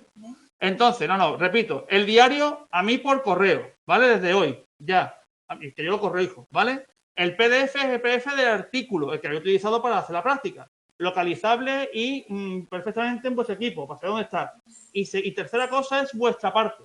Las preguntas que cada de vuestro subgrupo, tenéis que corregirlas hoy, por supuesto, y tenerlas en un archivo, porque es probable que os pidan que las subáis. Pero además, cuando hoy hagamos la corrección de todas las preguntas de todos los subgrupos, cada compañero de cada subgrupo tiene que pasarle sus preguntas al resto de compañeros para que toda la gente de todos los grupos tengan todas las preguntas corregidas. ¿Vale? O sea, en serio, yo no tengo ninguna corrección, porque lo vosotros. Aquí la hago corregir aquí ahora. Pero es que cada uno es responsable de corregir su parte, tenerla guardadita, y ahora pasarle su parte al resto de compañeros. ¿Para qué? Para que todos los miembros de todos los grupos tengan corregidas todas las partes. Entonces, ahora aquí en clase, cada uno que corrija su parte. Lo que vamos a hacer aquí ahora. Una vez corregida, como que hay que ser incorregida, eso ya es calor. Se la mandáis a vuestros compañeros de los otros subgrupos. Y así todos tenéis toda la parte de todo el artículo. Porque en el cuestionario os pueden hacer preguntas de todo el artículo, pero van a estar relacionadas, evidentemente, con las preguntas de cada subgrupo. ¿Vale? ¿Todo claro? Es que después, Benjamín, no tengo la parte de discusión, ¿qué hago? Y pues, métele prisa a tus compañeros. Ponle, no sé, una amenaza, no sé, pero ser diligentes con eso, porque le hacéis la puñeta a los compañeros. ¿Vale? Entre vosotros, supongo que habéis hecho un correo masivo, conectando un grupo de WhatsApp, pasároslo. Evidentemente, si el grupo X ya las tiene y se la pasa al grupo B, porque se pasan las mismas, como queráis. Pero por favor, que me da cosa porque después a mí es que no doy la pregunta, haberla pedido. Amenaza lo de muerte, no sé, me dan un sicario. Pero hacerlo, ¿vale? Es que. El trabajo de los que hizo el grupo, ¿no? Efectivamente, o sea, para que cada uno tanto en hacerlo como corrige el suyo, su parte. ¿No? Cada uno corrige su parte, porque la que le toca por su grupo. De hacerle corregirla aquí en clase ahora. Pero después que pasa a todo el mundo. Tu parte, claro, porque esto es colectivo. Yo le paso a mi compañero, yo soy grupo 2. Corrijo mi parte y se la paso a todo mi grupo. Y ahora mi grupo le pasa a mí las otras partes. grupo de WhatsApp mandado Por supuesto. a los 6 grupos mandado Efectivamente, yo haría eso. Es más cómodo en mi grupo de WhatsApp, subir los archivos y adiós. O en el correo masivo. Pum, pum, pum, pum y adiós. Pero hacerlo, ¿vale? Que si no después, amigos, yo puedo reclamarlo. ¿Vale? Pues venga, vamos a empezar. Bueno, a lo que estéis en casa, claro, lo que voy a hacer yo, una corrección común, ¿sabes? Yo le preguntaré aquí, en clase. Ahí va. Espérate. Yo preguntaré aquí en clase a los compañeros, ellos me irán diciendo, y yo, si está bien, digo bien, si digo mal, pues lo que ellos me digan, yo lo repetiré aquí, ¿vale? Para que se grabe, no os preocupéis. Y por supuesto, a los que estáis aquí en clase, ¿dónde está esto? Madre de Dios. Estoy buscando las preguntas, pero no las encuentro. A ver. Ahora. ¿Vale? Entonces, no. Eso. Que hable alto, que a veces no se escucha. Vale, no os preocupéis. ¿Vale? No os preocupéis. Si no escucháis la respuesta de ellos, yo la reproduzco aquí. O sea que yo aquí iré diciendo las preguntas. Venga, empezamos. De nada, un placer. Es mi función, es para eso.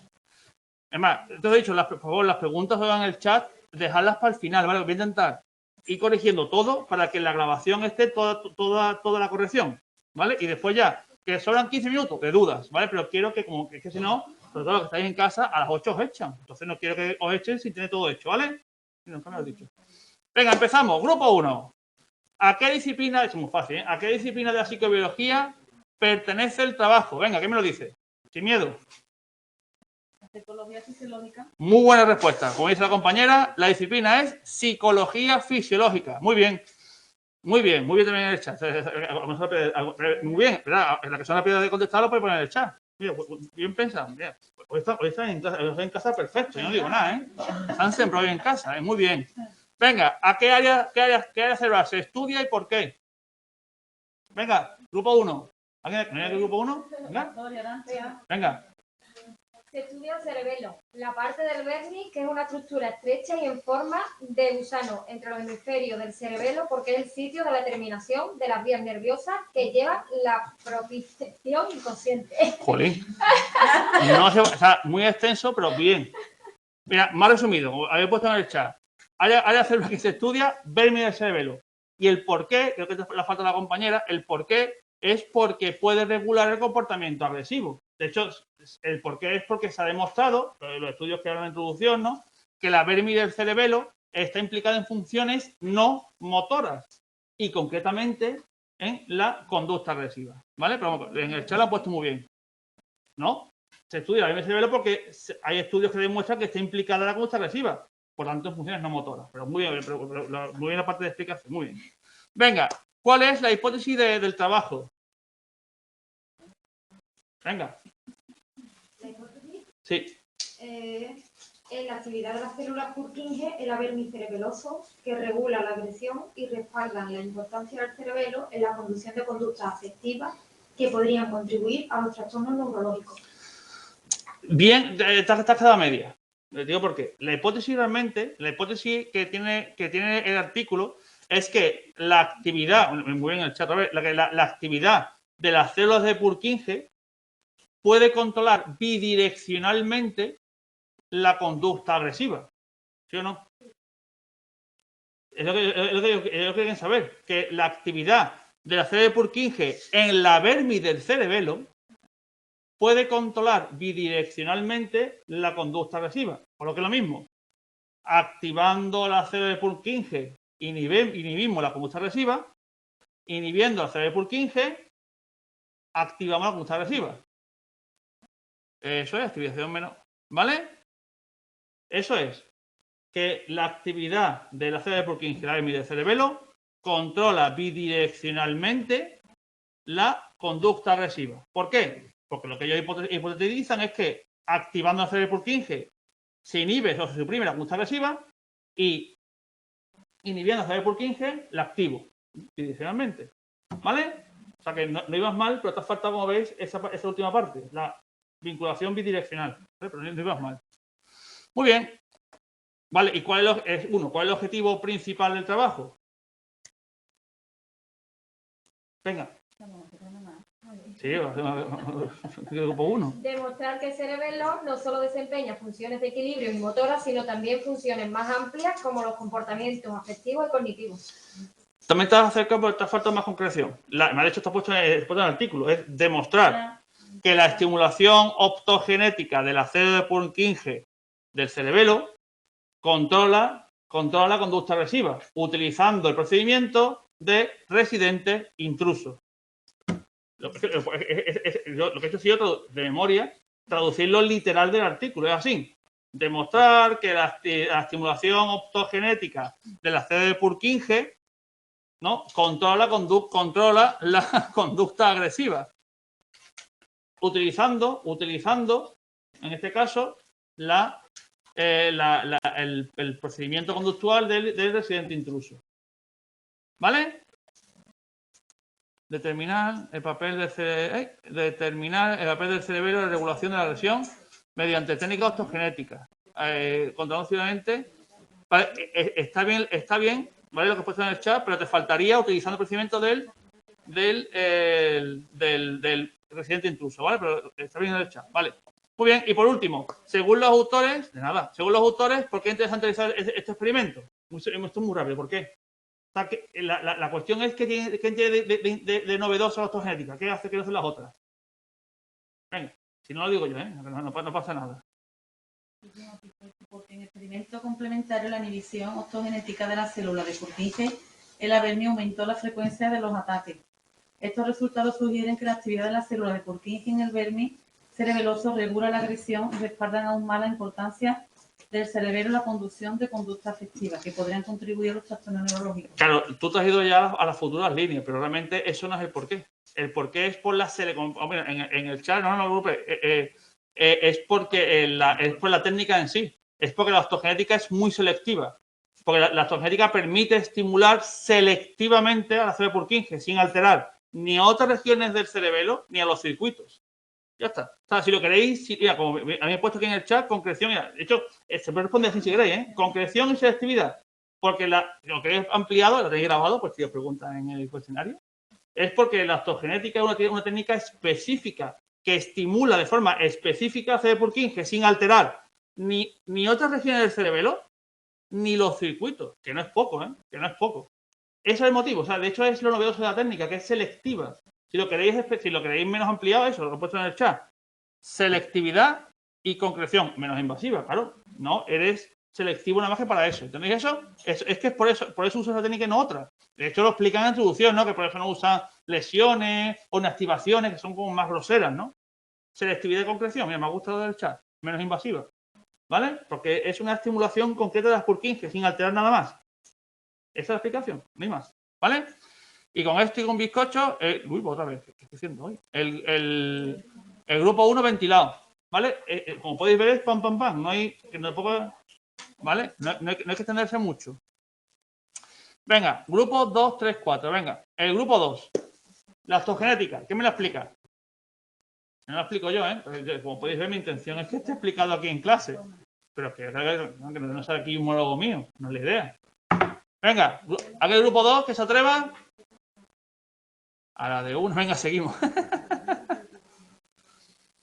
Digamos, las preguntas, como yo las estoy diciendo, van bien, ¿vale? Como podéis ver, son frases cortas, no es una cosa, ¿vale? No hace falta mucha extensión, como yo lo estoy diciendo en clase, ¿vale? Aquí. Venga, optogenética. Bueno, incluso, de hecho, el grupo 2, sinceramente, lo tenía más fácil que otros, porque realmente yo aquí en clase 2 veces expliqué la optogenética, ¿cómo era, no? Era la de utilización... Vale.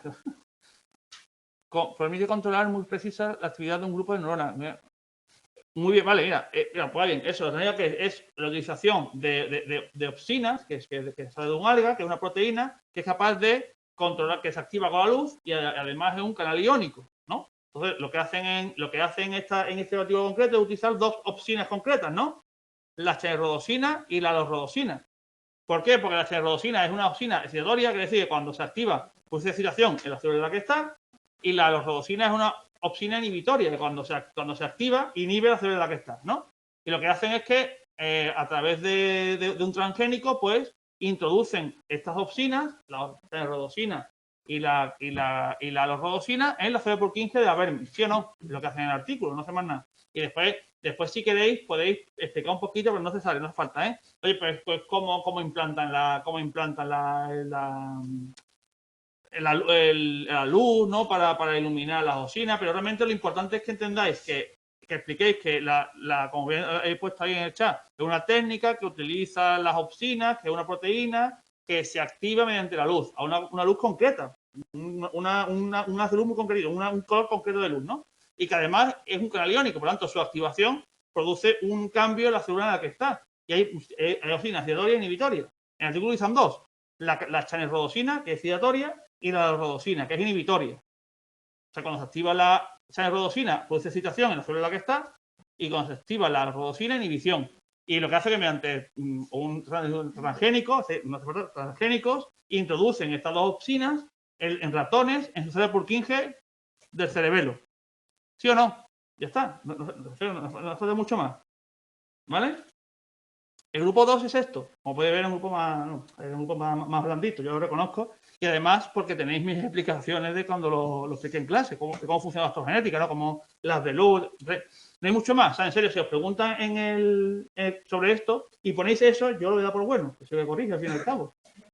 Me explicáis qué son osinas, cómo funcionan, los dos que usan en el artículo y que lo hacen, cómo lo introducen en las Purkinje con transgénicos y se acabó. Y si queréis ver un poquito, pues cómo implantan, ¿no?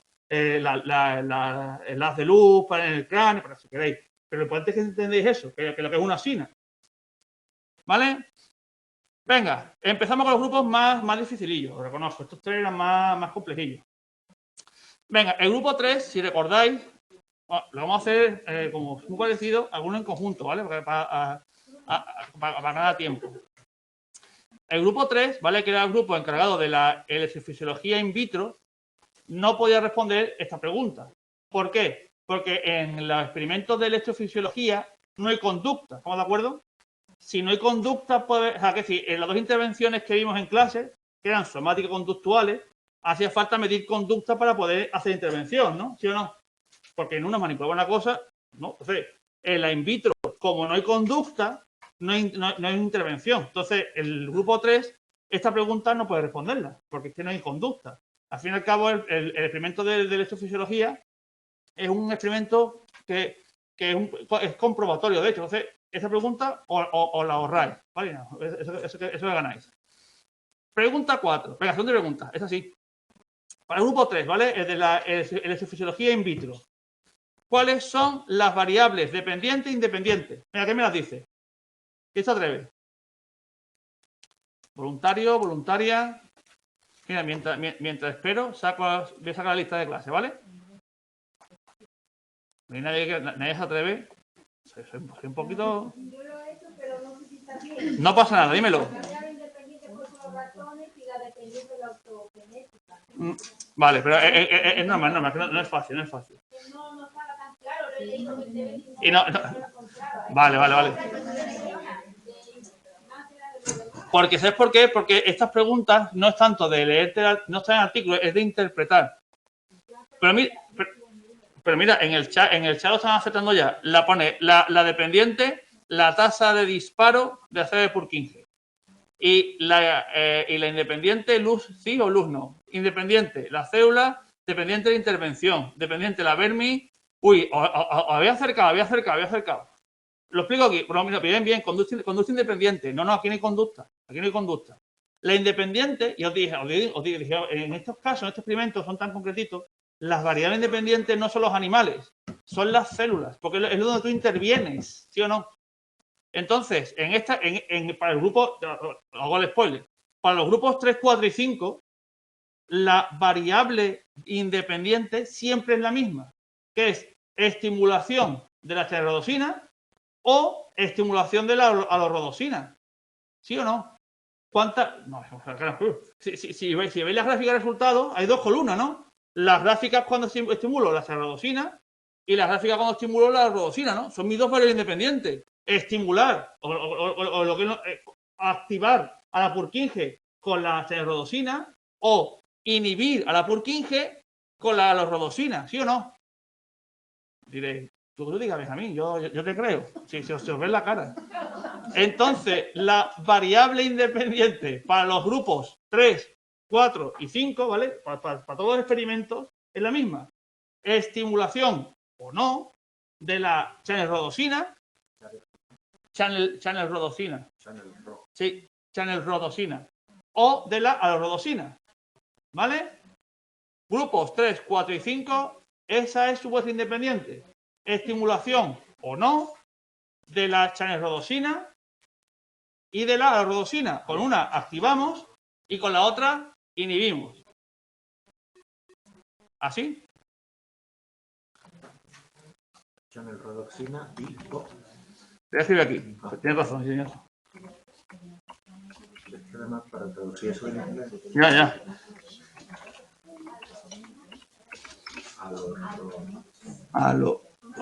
Espérate, escribo mal. Alorrodosina. ¿Vale? ¿Sí o no? Silencio. Activación o no de la channel y de la alorrodosina. ¿Es independiente? Porque con un activo y con el inhibo. Son las dos columnas de gráfica que tenemos en el artículo, de hecho. Y ahora la dependiente va a variar en función del experimento. Como muy bien habéis puesto en el chat, para el experimento de la estimulación in vitro, la dependiente es lo que mido. ¿Yo qué mido aquí? La tasa de disparadas por 15, ¿sí o no? Entonces, para el grupo 3 del experimento de in vitro, la dependiente es la tasa de disparo de las por 15, porque es lo que estoy midiendo. Es lo que aparece en la gráfica, de hecho. ¿Vale? Venga, seguimos con el grupo 3 y para que hagamos el grupo y vamos con los otros dos. ¿Cuáles son los grupos experimentales y control? Os hago el spoiler. Os estoy explicando un artículo de investigación. Es que esto es un conde, pero es así como se entiende. Claro, los grupos experimentales dependen del independiente, ¿no? Porque es lo que yo fijo, ¿sí o no? Eso ya espero que quede claro. La independiente es la que yo fijo como investigador. Entonces, si yo fijo estimulación o no de channel rodosina y de alorrodosina, ¿cuáles van a ser mis dos grupos experimentales? Venga. Y me dejáis tirado. Venga. El grupo experimental 1 será cuando estimule la channel rodosina y otro grupo experimental cuando estimule la rodosina, la alo, ¿sí o no? Porque es lo que yo decido, ¿no? Mis independientes. ¿Vale? Pues esto medimos. Sí. Y a ver, los grupos experimentales son los ratones machos que expresan o la channel o la. Bueno, los ratones machos que expresan las dos, pero. Claro, pero lo que. Espérate, voy a dar entero. Cuando el grupo control son todos aquellos constantes. Vale, espérate. Lo que ha puesto aquí la compañera aquí en el chat está bien a media, ahora lo explico entero, ¿vale? Entonces, el grupo experimental es, en serio, el grupo experimental es la estimulación de la channel rodosina 1 o el grupo experimental la estimulación de la alorrodosina. Y ahora, los grupos controles, en lo que hace este experimento es que hace un control intragrupo, porque mide basal, o sea, antes de la estimulación, y mide durante la estimulación. De hecho, o sea, yo estoy diciendo lo que aparece en la gráfica, que no es que esté aquí, o sea, por eso me sé de memoria, porque tengo la gráfica en la cabeza. Entonces, grupos experimentales, los mismos que la independiente, estimulación de channel rodosina y estimulación de la rodosina, ¿vale? Esos son los experimentales. El grupo control, en este experimento, es común, el experimento de estimulación, es un control intragrupo, porque mido basal, o sea, antes de la estimulación, y mido durante la estimulación y lo comparo. ¿O no hacen eso? Eso lo hacen, ¿no? Entonces, eso es el grupo controles. Lo que hago es un control intragrupo. Mido, repito, basal antes de la estimulación y mido durante la estimulación. Bueno, lo hago siempre. Igual que mido tasa de disparo de Purkinje o como usado como motora o agresiva. Mido lo que hace el animal antes y durante la estimulación. ¿Sí o no? Es el grupo control, un control intragrupo. Eso es, muy bien en el chat. Antes de la estimulación y después. Y compara. Pues eso es el grupo control. Un grupo control intragrupo, porque lo hace dentro de cada grupo. ¿Vale? Antes, durante y después, ¿no? No, después no. Es antes y durante. Después ya no mide. ¿Vale? ¿Vale? Venga, para el grupo 3, el de in vitro. ¿Qué técnica psicológica se utiliza? Venga, ¿quién se atreve? En el chat está muy bien hoy, ¿eh? Yo no digo nada, ¿eh? Yo no quiero criticaros, yo espero que después del puente vaya la cosa mejor, ¿eh? Técnica no invasiva, bien, muy bien, la técnica osteogenética no invasiva, ¿vale? Porque lo hacen rodajas. Si queréis, ¿eh? También podéis poner, pero muy bien en el chat, también, si queréis, también podéis poner las técnicas histológicas de la rodaja, también, ¿no? Pues es una técnica, al fin y al cabo, y el registro electrofisiológico, es con el electrodo con el que registra la actividad. Entonces, tres técnicas. Las técnicas osteogenéticas, las técnicas histológicas para obtener las rodajas de cerebelo y el registro electrofisiológico, ¿vale? Que es como analizan la tasa de disparo. Es in vitro. La in vivo no entra en no entra en análisis, ¿vale? El in vivo os puede olvidar, solo el in vitro, ¿vale?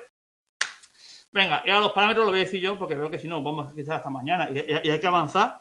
Los parámetros que valora son muy sencillos. Lo que valora es la tasa de disparo de las Purkinje. Lo que valora, ¿no? La frecuencia de disparo de las Purkinje, lo que valora. Los resultados son maravillosos. Lo que demuestra es que cuando yo estimulo con la esclerosina, ¿no?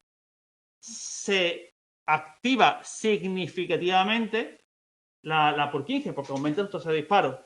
Y cuando estimulo la lorrodosina, disminuye significativamente la tasa de disparo de las Purkinje. O sea que lo que quiere decir es que funciona la osteogenética, funciona la técnica. Porque cuando estimulo la esclerosina, incrementa de forma significativa la tasa de disparo de las Purkinje. Mientras que cuando estimulo la lorrodosina, disminuye de forma significativa la tasa de disparo de las Purkinje. Por tanto, funciona la técnica. Ya está. Nada más que eso que decir. No hay más. En serio. La técnica funciona, ¿vale? Y además, ahora que queréis ponernos especialistas porque os queréis poner, ¿vale? Podéis poner que este incremento o este descenso, ya sea una u otra, es gradual. Es decir, a más intensidad lumínica, pues más aumenta la actividad con la esclerosina y con más intensidad lumínica, más disminuye con la rosa, que el aumentar la estimulación, la intensidad de la luz, hace que incremente de forma significativa, acorde a eso, tanto la esclerosina y disminuye también significativamente con la lorrodosina, ¿vale? Sí, ya ha pasado lista, pero no preocupe que dentro de 20 minutos pasa otra vez, ¿vale? No os preocupéis por eso, ¿vale? ¿Bien? ¿En el chat bien? ¿Bien en casa? Es que voy un poco rapidillo, pero quiero que entre todo, ¿eh? Vale, bien, sí, lo repito. Con a más intensidad, mayor, o sea, claro, es decir, depende de la opsina, ¿no? Pero quiere decir, a más intensidad con la esclerosina, incrementaba más la tasa de disparo. Con más intensidad con la lorrodosina, disminuía más la tasa de disparo. O sea que, claro, en función de lo que hacía cada opsina, ¿no? Una inhibe y otra activa, ¿vale? Pero que era acorde, que eso es una prueba de la técnica, que si yo gradúo la intensidad, también modifico la tasa de disparo, que es acorde, que es simétrico, vamos. Eso es, ¿vale? A más intensidad, más disminuye o más incrementa, depende del color. Muy bien. Venga, grupos 4 y 5. Esto lo vamos a hacer más o menos a la vez, porque son muy parecidos los dos, con pequeñas secciones según lo que mide, ¿vale? Entonces, el grupo 4 era el grupo donde teníais que centraros en el experimento de la locomoción, y el grupo 5, el experimento propio el gordo, que es el experimento de la agresión, ¿vale? La esclerosina produce una activación, o sea, produce un incremento en la tasa de disparo. Y la lorrodosina produce una inhibición, un decremento de la tasa de disparo de las Purkinje, ¿vale? No, lo solo son. O sea, en el experimento 3 son estos incrementos en la tasa de disparo o decremento en función si usamos channel o lorrodosina, es significativo, ¿vale? En ambos casos, ¿vale? Bien, venga, experimento 4 y 5. Las técnicas eran osteogenética, histológica y de registro electrofisiológico, ¿vale? Venga, grupos 4 y 5. El grupo 4, locomoción, ¿vale? El grupo 5, el de la agresión. Vamos a responderlo más o menos a la vez, porque la mayoría de preguntas son iguales, en realidad. Porque, claro, en el grupo, esto quiero que lo respondéis bien, porque si no me hundí la miseria del tema 1. ¿Qué tipo de intervención se utiliza en los dos experimentos? En el de locomoción y el de agresión. ¿Qué tipo de intervención es? ¿Somática o conductual? Alto. Me quiero vanagloriar. Somática o conductual. Somática. Muy bien. Venga. El temor está consolidado. Muy bien. ¿Por qué? Porque yo manipulo el cerebro a nivel de estimulación y mido conducta. Muy bien. Ojalá preguntes en el cuestionario. Muy bien. Perfecto. Vale, pero oye, lo he entendido. Esto es el tema 1. Muy bien. Maravilloso. Venga, somática. En ambos casos, tanto para el 4 como para el 5, porque en el 2 es igual, ¿no? Uno mide locomoción y en el otro mido agresión, pero en ambos casos me estimulo y mido conducta. Muy bien. Común para los dos, ¿vale? Para el 4 y para el 5. Variables independientes del 4 y del 5, las mismas que del 3. La independiente es la estimulación o no de la cherrodosina y la alrodosina, ¿vale? O sea, para el 4 y para el 5, la independiente es la misma, ¿vale? Es la misma estimulación o no de la cherrodosina o de la alorrodosina, ¿vale? Y a la dependiente, si es diferente en el 4 y en el 5, ¿verdad que sí? Claro, si en el 4 estoy midiendo con locomoción, ¿cuál es la dependiente? En el 4, para el grupo 4. Venga. Si no, o sea, como veo que casi no posiciona en el chat, ¿eh? Yo veo efecto motor, muy bien. El disparo de la agresividad. No, ese es el 5. Sí, pero... Claro. Pero bien, ese es el 5. Entonces, venga, muy bien en el chat. ¿Qué mide? La dependiente miden 3 cosas, de hecho. Miden locomoción, miden equilibrio. Oye, nada, así dímelo, estoy viendo. Dímelo, creo que está acertando.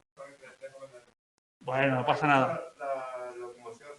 Locomoción, equilibrio, ¿no? O equilibrio o coordinación motora, lo mismo. Y las respuestas acorde a la ansiedad. Porque te mide eso, ¿bien? A ver, tenemos un ganador ahí, muy bien. Tenemos un ganador, muy bien. ¿Vale? O sea, locomoción, coordinación y ansiedad. No, porque lo de ansiedad es un extra que mide en este artículo, ¿vale? Lo que dicen, porque ya que van a hacer experimentos donde mide locomoción en un campo abierto, aprovechan y miden ansiedad, ¿vale? Pero es un extra, ¿vale? Entonces, para el grupo 4, que es el experimento de locomoción, las dependientes son 3. Locomoción, coordinación y ansiedad, resumiendo.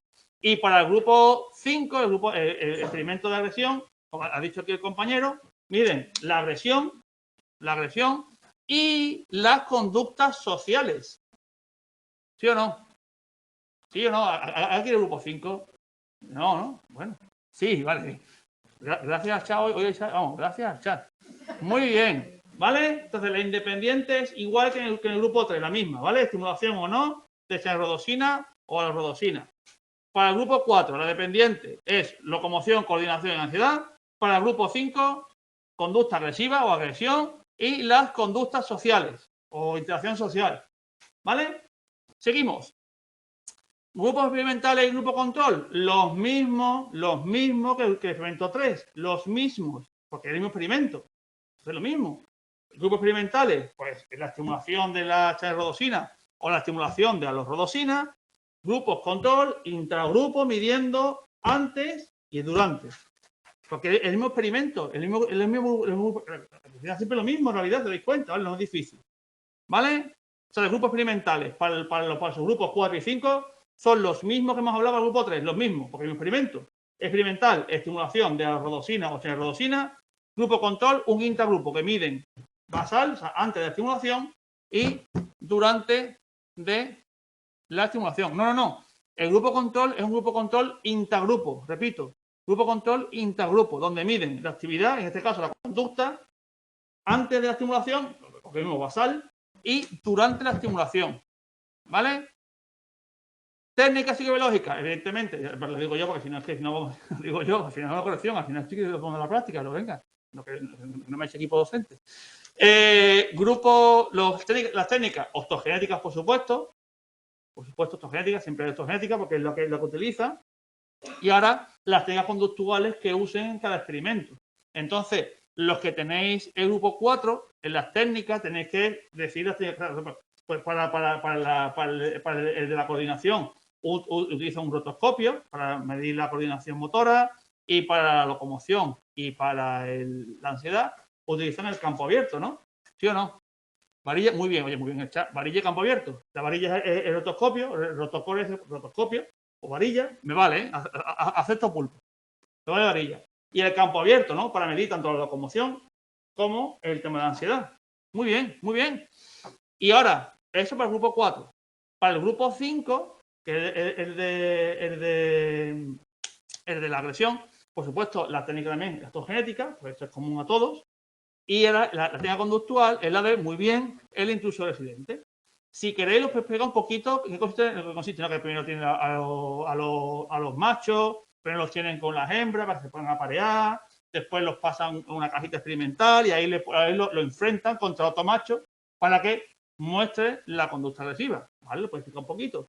Pero lo que os prometo que voy a es que ponga eso, que está la técnica conductual como técnica psicobiológica, ¿no? ¿Estamos de acuerdo que la psicología utiliza técnicas conductuales para experimentos, sí o no? Es que si esta práctica, además de dar el coñazo con el inglés, es para que tengáis eso, entendáis las técnicas que se utilizan, la psicobiología, ¿vale? Muy bien.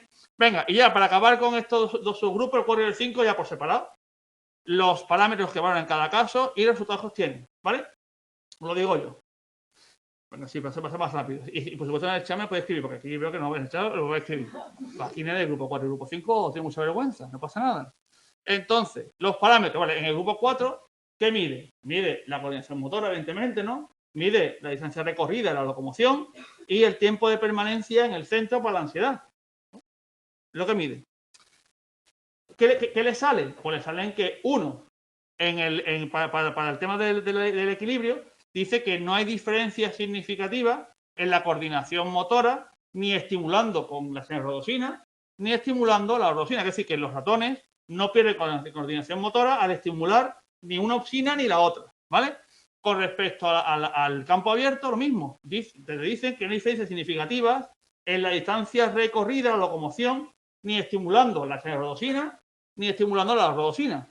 Y además, en ningún caso hay un tiempo de permanencia significativo en el centro, por tanto no están ansiosos, no hay ansiedad. Además, si queréis ser un poquito puntillosillo, que no pasa, eso nunca pasa nada, podéis decir que hicieron incluso una medición un poquito con más resolución, midiendo la velocidad, además de distancia, velocidad. Y lo mismo, no encontraron diferencia significativa en la velocidad tampoco, ni estimulando la rodosina, ni estimulando con la rodosina.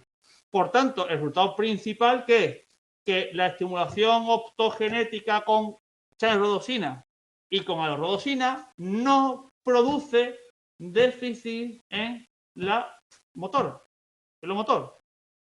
¿Vale? ¿Estamos todos de acuerdo? ¿También en el chat? ¿Sí o no? Si no me verificáis, ¿eh? ¿Vale? ¿Eso es lo que tenéis que poner? ¿Realidad? Sí, vale. Y ahora, eso con respecto al grupo 4. Grupo 5, en la región. Que lo mismo, ¿no? Lo que hacen, una vez que ya a los machos, son los que tienen, digamos, esta lactogenética, ¿no? Que tienen implantada la oxina, los enfrentan contra los machos. ¿Qué ocurre? Esto es lo que es chulísimo en el artículo. Cuando a los machos los estimulan, la chanerrodosina, ¿qué ocurre con la concha agresiva? ¿Qué me lo dice? Venga, aunque lo que imaginéis es 50%, tampoco podéis fallar tanto. ¿Qué pensáis que ocurre cuando estimulo la chanerrodosina? Mira, 50%, mira. ¡Ay, hombre! Muy bien en el chat. Te muestran eso. Cuando yo estimulo la chanerrodosina, lo que hace es que disminuye la conducta agresiva. ¿Por qué? Porque estoy excitando a CB/15. De hecho, es bastante curioso porque es inmediato. Es decir, lo que demuestran es que tal y como los machos están para atacar al intruso y tal y como estimulan con la chanerrodosina, se paran. Se para completamente la conducta agresiva. Y cuando dejo de estimular, progresivamente vuelve a aparecer la conducta agresiva. Muy curioso, es decir, que la estimulación de la chanerrodosina, el CB/15, elimina la conducta agresiva. Y además es en el acto, ¿vale? Y cuando dejo de estimular, progresivamente la recupera, claro, porque ya deja de estar activa CB/15, ¿vale? ¿Y qué ocurre con las conductas sociales? En plan de el traqueteo de la cola, el autoaseo y demás. No hay diferencia significativa. O sea, no las pierdes con la estimulación osteogenética de la HRO-rodosina.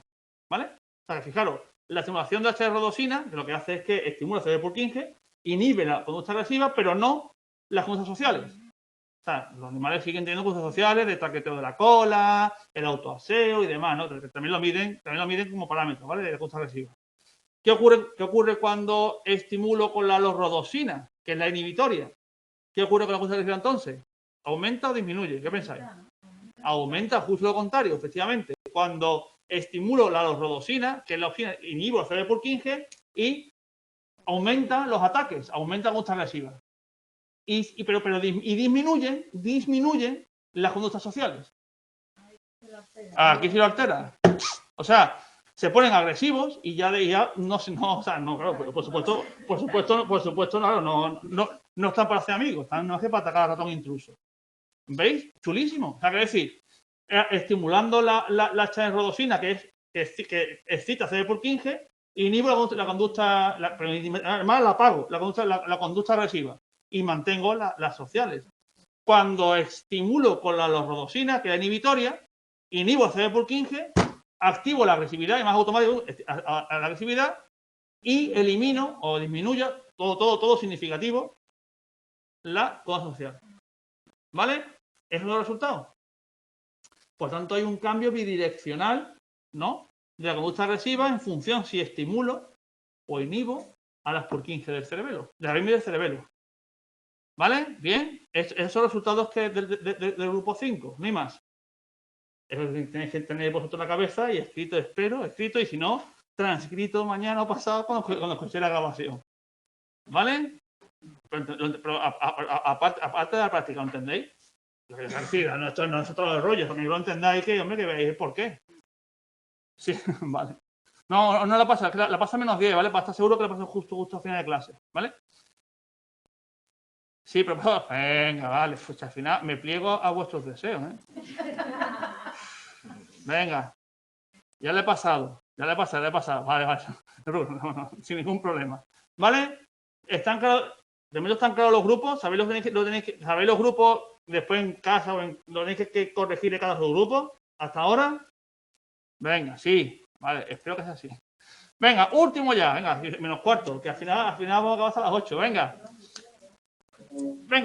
Eso si os parece bien, lo digo del tirón yo y así, ¿vale? Y después ya lo comentamos, ¿vale? Venga. ¿Cuáles son los resultados principales del artículo? De hecho, son 5 resultados principales. 5. Además, es que la lista la paso yo y yo me la descargo, no, vosotros no la veis. Entonces son 5. De hecho, en el artículo lo numeran 1, 2 a 5. Primero, importante, la actividad de Purkinje se correlaciona con la agresión. Primero. 2. La estimulación osteogenética de la célula de Purkinje no afecta a la coordinación motora. ¿No? Lo hemos demostrado. Eso, muy bien. Ese es el primero, muy bien. ¿Vale? ¿Sí o no? Bien. Además, la estimulación O3, la estimulación osteogenética es más específica que otras técnicas de estimulación. Por ejemplo, la estimulación, digamos, con electrodos, fisiológica, ¿vale? Ese es el tercer resultado. 4. Excitando la célula de Purkinje, inhibo los núcleos profundos y, por tanto, inhibo la agresión. Sin embargo, inhibiendo la célula de Purkinje, se excita los núcleos profundos y se excita la agresión. Ese es el circuito. O sea, además, este artículo es un resultado que nos aporta al circuito. Repito, la excitación a la célula de Purkinje inhibe núcleos profundos y, por tanto, se inhibe la agresión. Por el contrario, la inhibición a la célula de Purkinje excita núcleos profundos y, por tanto, se produce la agresión, ¿vale? Ese es el cuarto. Y quinto, me ahogo. Y quinto, la supresión de la actividad de la célula de Purkinje. ¿Qué hace con la conducta agresiva? La elimina, que es ¡pum! Automático, ¿vale? Son los 5 resultados principales del artículo. Más, si no me creéis a mí, es que ellos los enumeran en el primer párrafo, 1, 5, ¿vale? Por tanto, ¿son compatibles con la hipótesis? Sí.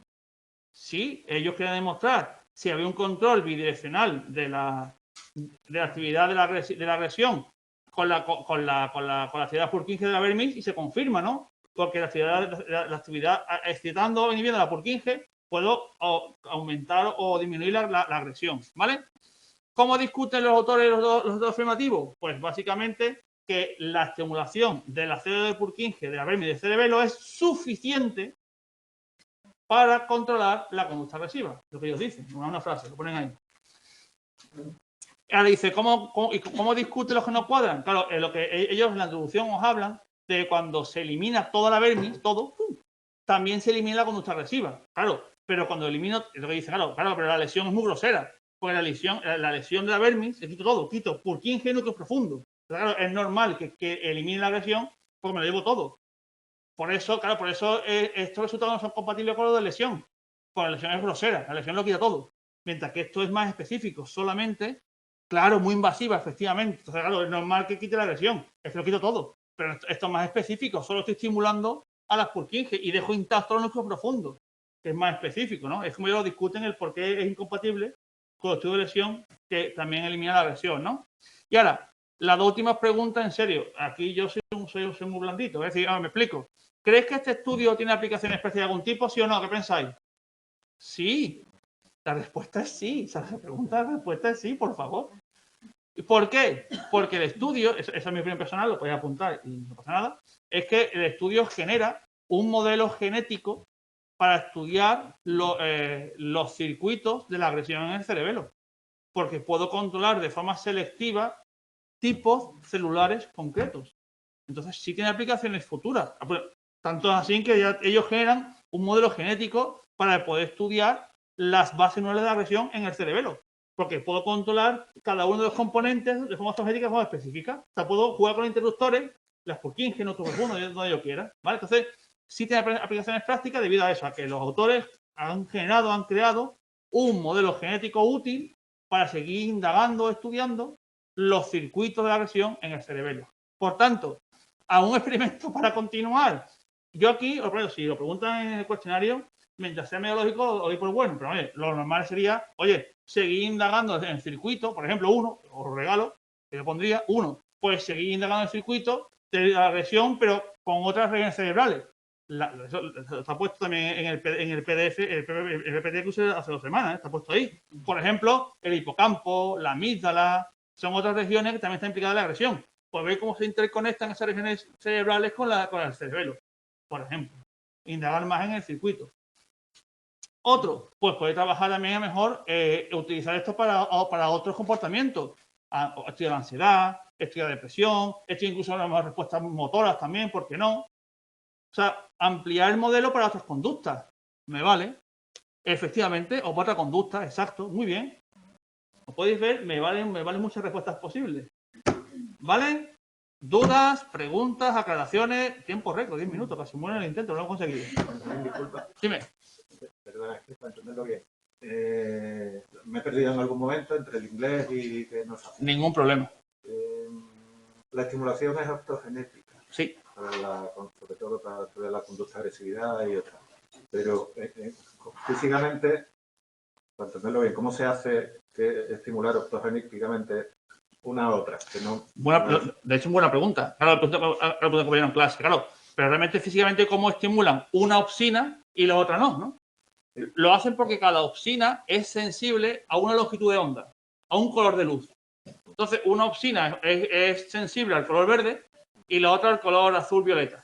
Entonces, si tú en tu misma fibra óptica con la que tú estimulas, si usas un color, estimulas una, si usas un color, estimulas otra. Entonces, por eso es tan específica, además que es un tema incluso de color. Muy chulo. Dice, a ver, pregunta del grupo 4. En el caso de variedad independiente, ¿qué niveles tiene cada una? No, es que no hay niveles, ¿vale? Pues no he respondido porque no hay niveles, no os preocupéis. Si queréis niveles, pues estimulación sí o no, ¿no? Estimulación sí, estimulación no. Pero es que eso me lo he dicho, ¿no? Estimulación sí o no de la alorrodosina y de la... ¿Vale? O sea, sí, estimulación sí, estimulación no, ¿vale? Vale, dice, ¿puedes repetir la discusión? Resultado 2 de los 5 que he mencionado. 2 de los 5. Ah, el segundo. Vale. que la segunda he dicho que la intensidad, que la estimulación optogenética, el segundo es que la estimulación optogenética no altera a la coordinación motora, ¿no? Ni a la locomoción ni a la coordinación, ¿vale? De hecho, ellos demuestran, si queréis más específico, que la misma intensidad lumínica que produce la estimulación óptica, que produce el control agresivo, no produce ni alteraciones motoras, ni a la locomoción ni a la coordinación, ¿vale? En el cuestionario nos puedes repetir que subamos, aparte del artículo, el trabajo en común, es decir, un PDF. No, buena pregunta también. En el cuestionario, además de subir el artículo, el PDF con el artículo, os pueden pedir, yo no lo sé, yo lo digo porque supuestamente se comentan por ahí, os pueden pedir que subáis vuestra parte, o sea, vuestras preguntas de vuestro subgrupo. Por eso yo os pedí que me mandarais por correo cada uno a cuál es su subgrupo. Porque si yo qué sé, si tú eres del grupo 2 y en esa pregunta me subes la discusión, pues sé que tú no has hecho las preguntas, que te lo han pasado. ¿Vale? Entonces tenéis que subir, pues, si os lo piden, solamente vuestro subgrupo contestada. Bien o mal, eso ya veremos, pero bueno, contestada, ¿vale? Porque además, y repito, tenéis que pasaros entre todas las preguntas ya corregidas, ¿vale? Cada uno de su grupo. ¿Por qué? Porque evidentemente en el cuestionario harán preguntas del artículo. Que yo no sé cómo, porque más allá de una pregunta de lo que relacionado con las preguntas que hemos corregido en clase, ¿vale? Dice, ¿hasta qué punto se pueden extrapolar los resultados en humanos? Pues bastante porque la vermis del cerebelo está bastante conservada entre animales y humanos. Entonces, los circuitos cerebelosos para la conducta o para la conexión motora son bastante parecidos, ¿eh? O sea, os sorprendería cómo nos parecemos a los animales en cosas tan básicas como la locomoción o la agresión. Esos son muy básicos para la agresión, los humanos, realmente, sin querer digamos, despreciar a nadie. Vale, pues es muy parecido, sí, es muy parecido. Dice, al margen de cómo lo hayamos organizado, el subgrupo entero, eso no lo entiendo. Quiere decir, o sea, que cada uno es responsable de corregir las preguntas de su subgrupo y pasárselas al resto de compañeros del grupo, y así en todos, ¿vale? No, el lunes que viene no hay clase, que es día 6, que es festivo, el día de la Inmaculada, festivo y puente, efectivamente. La siguiente clase ya es clase solo, ya hemos acabado las prácticas, o ya, sé felices, acabar las prácticas de este cuatrimestre, se os ven las caras, estoy ya deseando, no pasa nada. Ya hoy acaban las prácticas del primer cuatrimestre, ¿vale? Quiere decir que las 3 clases que nos quedan de fundamento ya son clases todo teóricas, clases dobles, donde yo ya le pego el superacelerón a la teoría, espero. ¿Vale? Entonces la semana que viene no hay clase, la siguiente sí, pero es solo teoría. Aún así yo os animo a que vengáis, claro, por supuesto. Que, hombre, pues, ¿vale? Lo que vamos a hacer es acabar el tema 4 y dar el tema 6, ¿vale? ¿Solo 3? Sí, ya está, ya hemos acabado las prácticas sí, ya está. Bueno, es lo que hay, ¿vale? Pues nada, que tengáis un buen puente aquí en casa y nos vemos dentro de 2 semanas a las 6 para la teoría, ¿vale? Nada, recordad, el diario ya se me puede mandar por correo, ¿vale? Bueno, adiós, ánimo.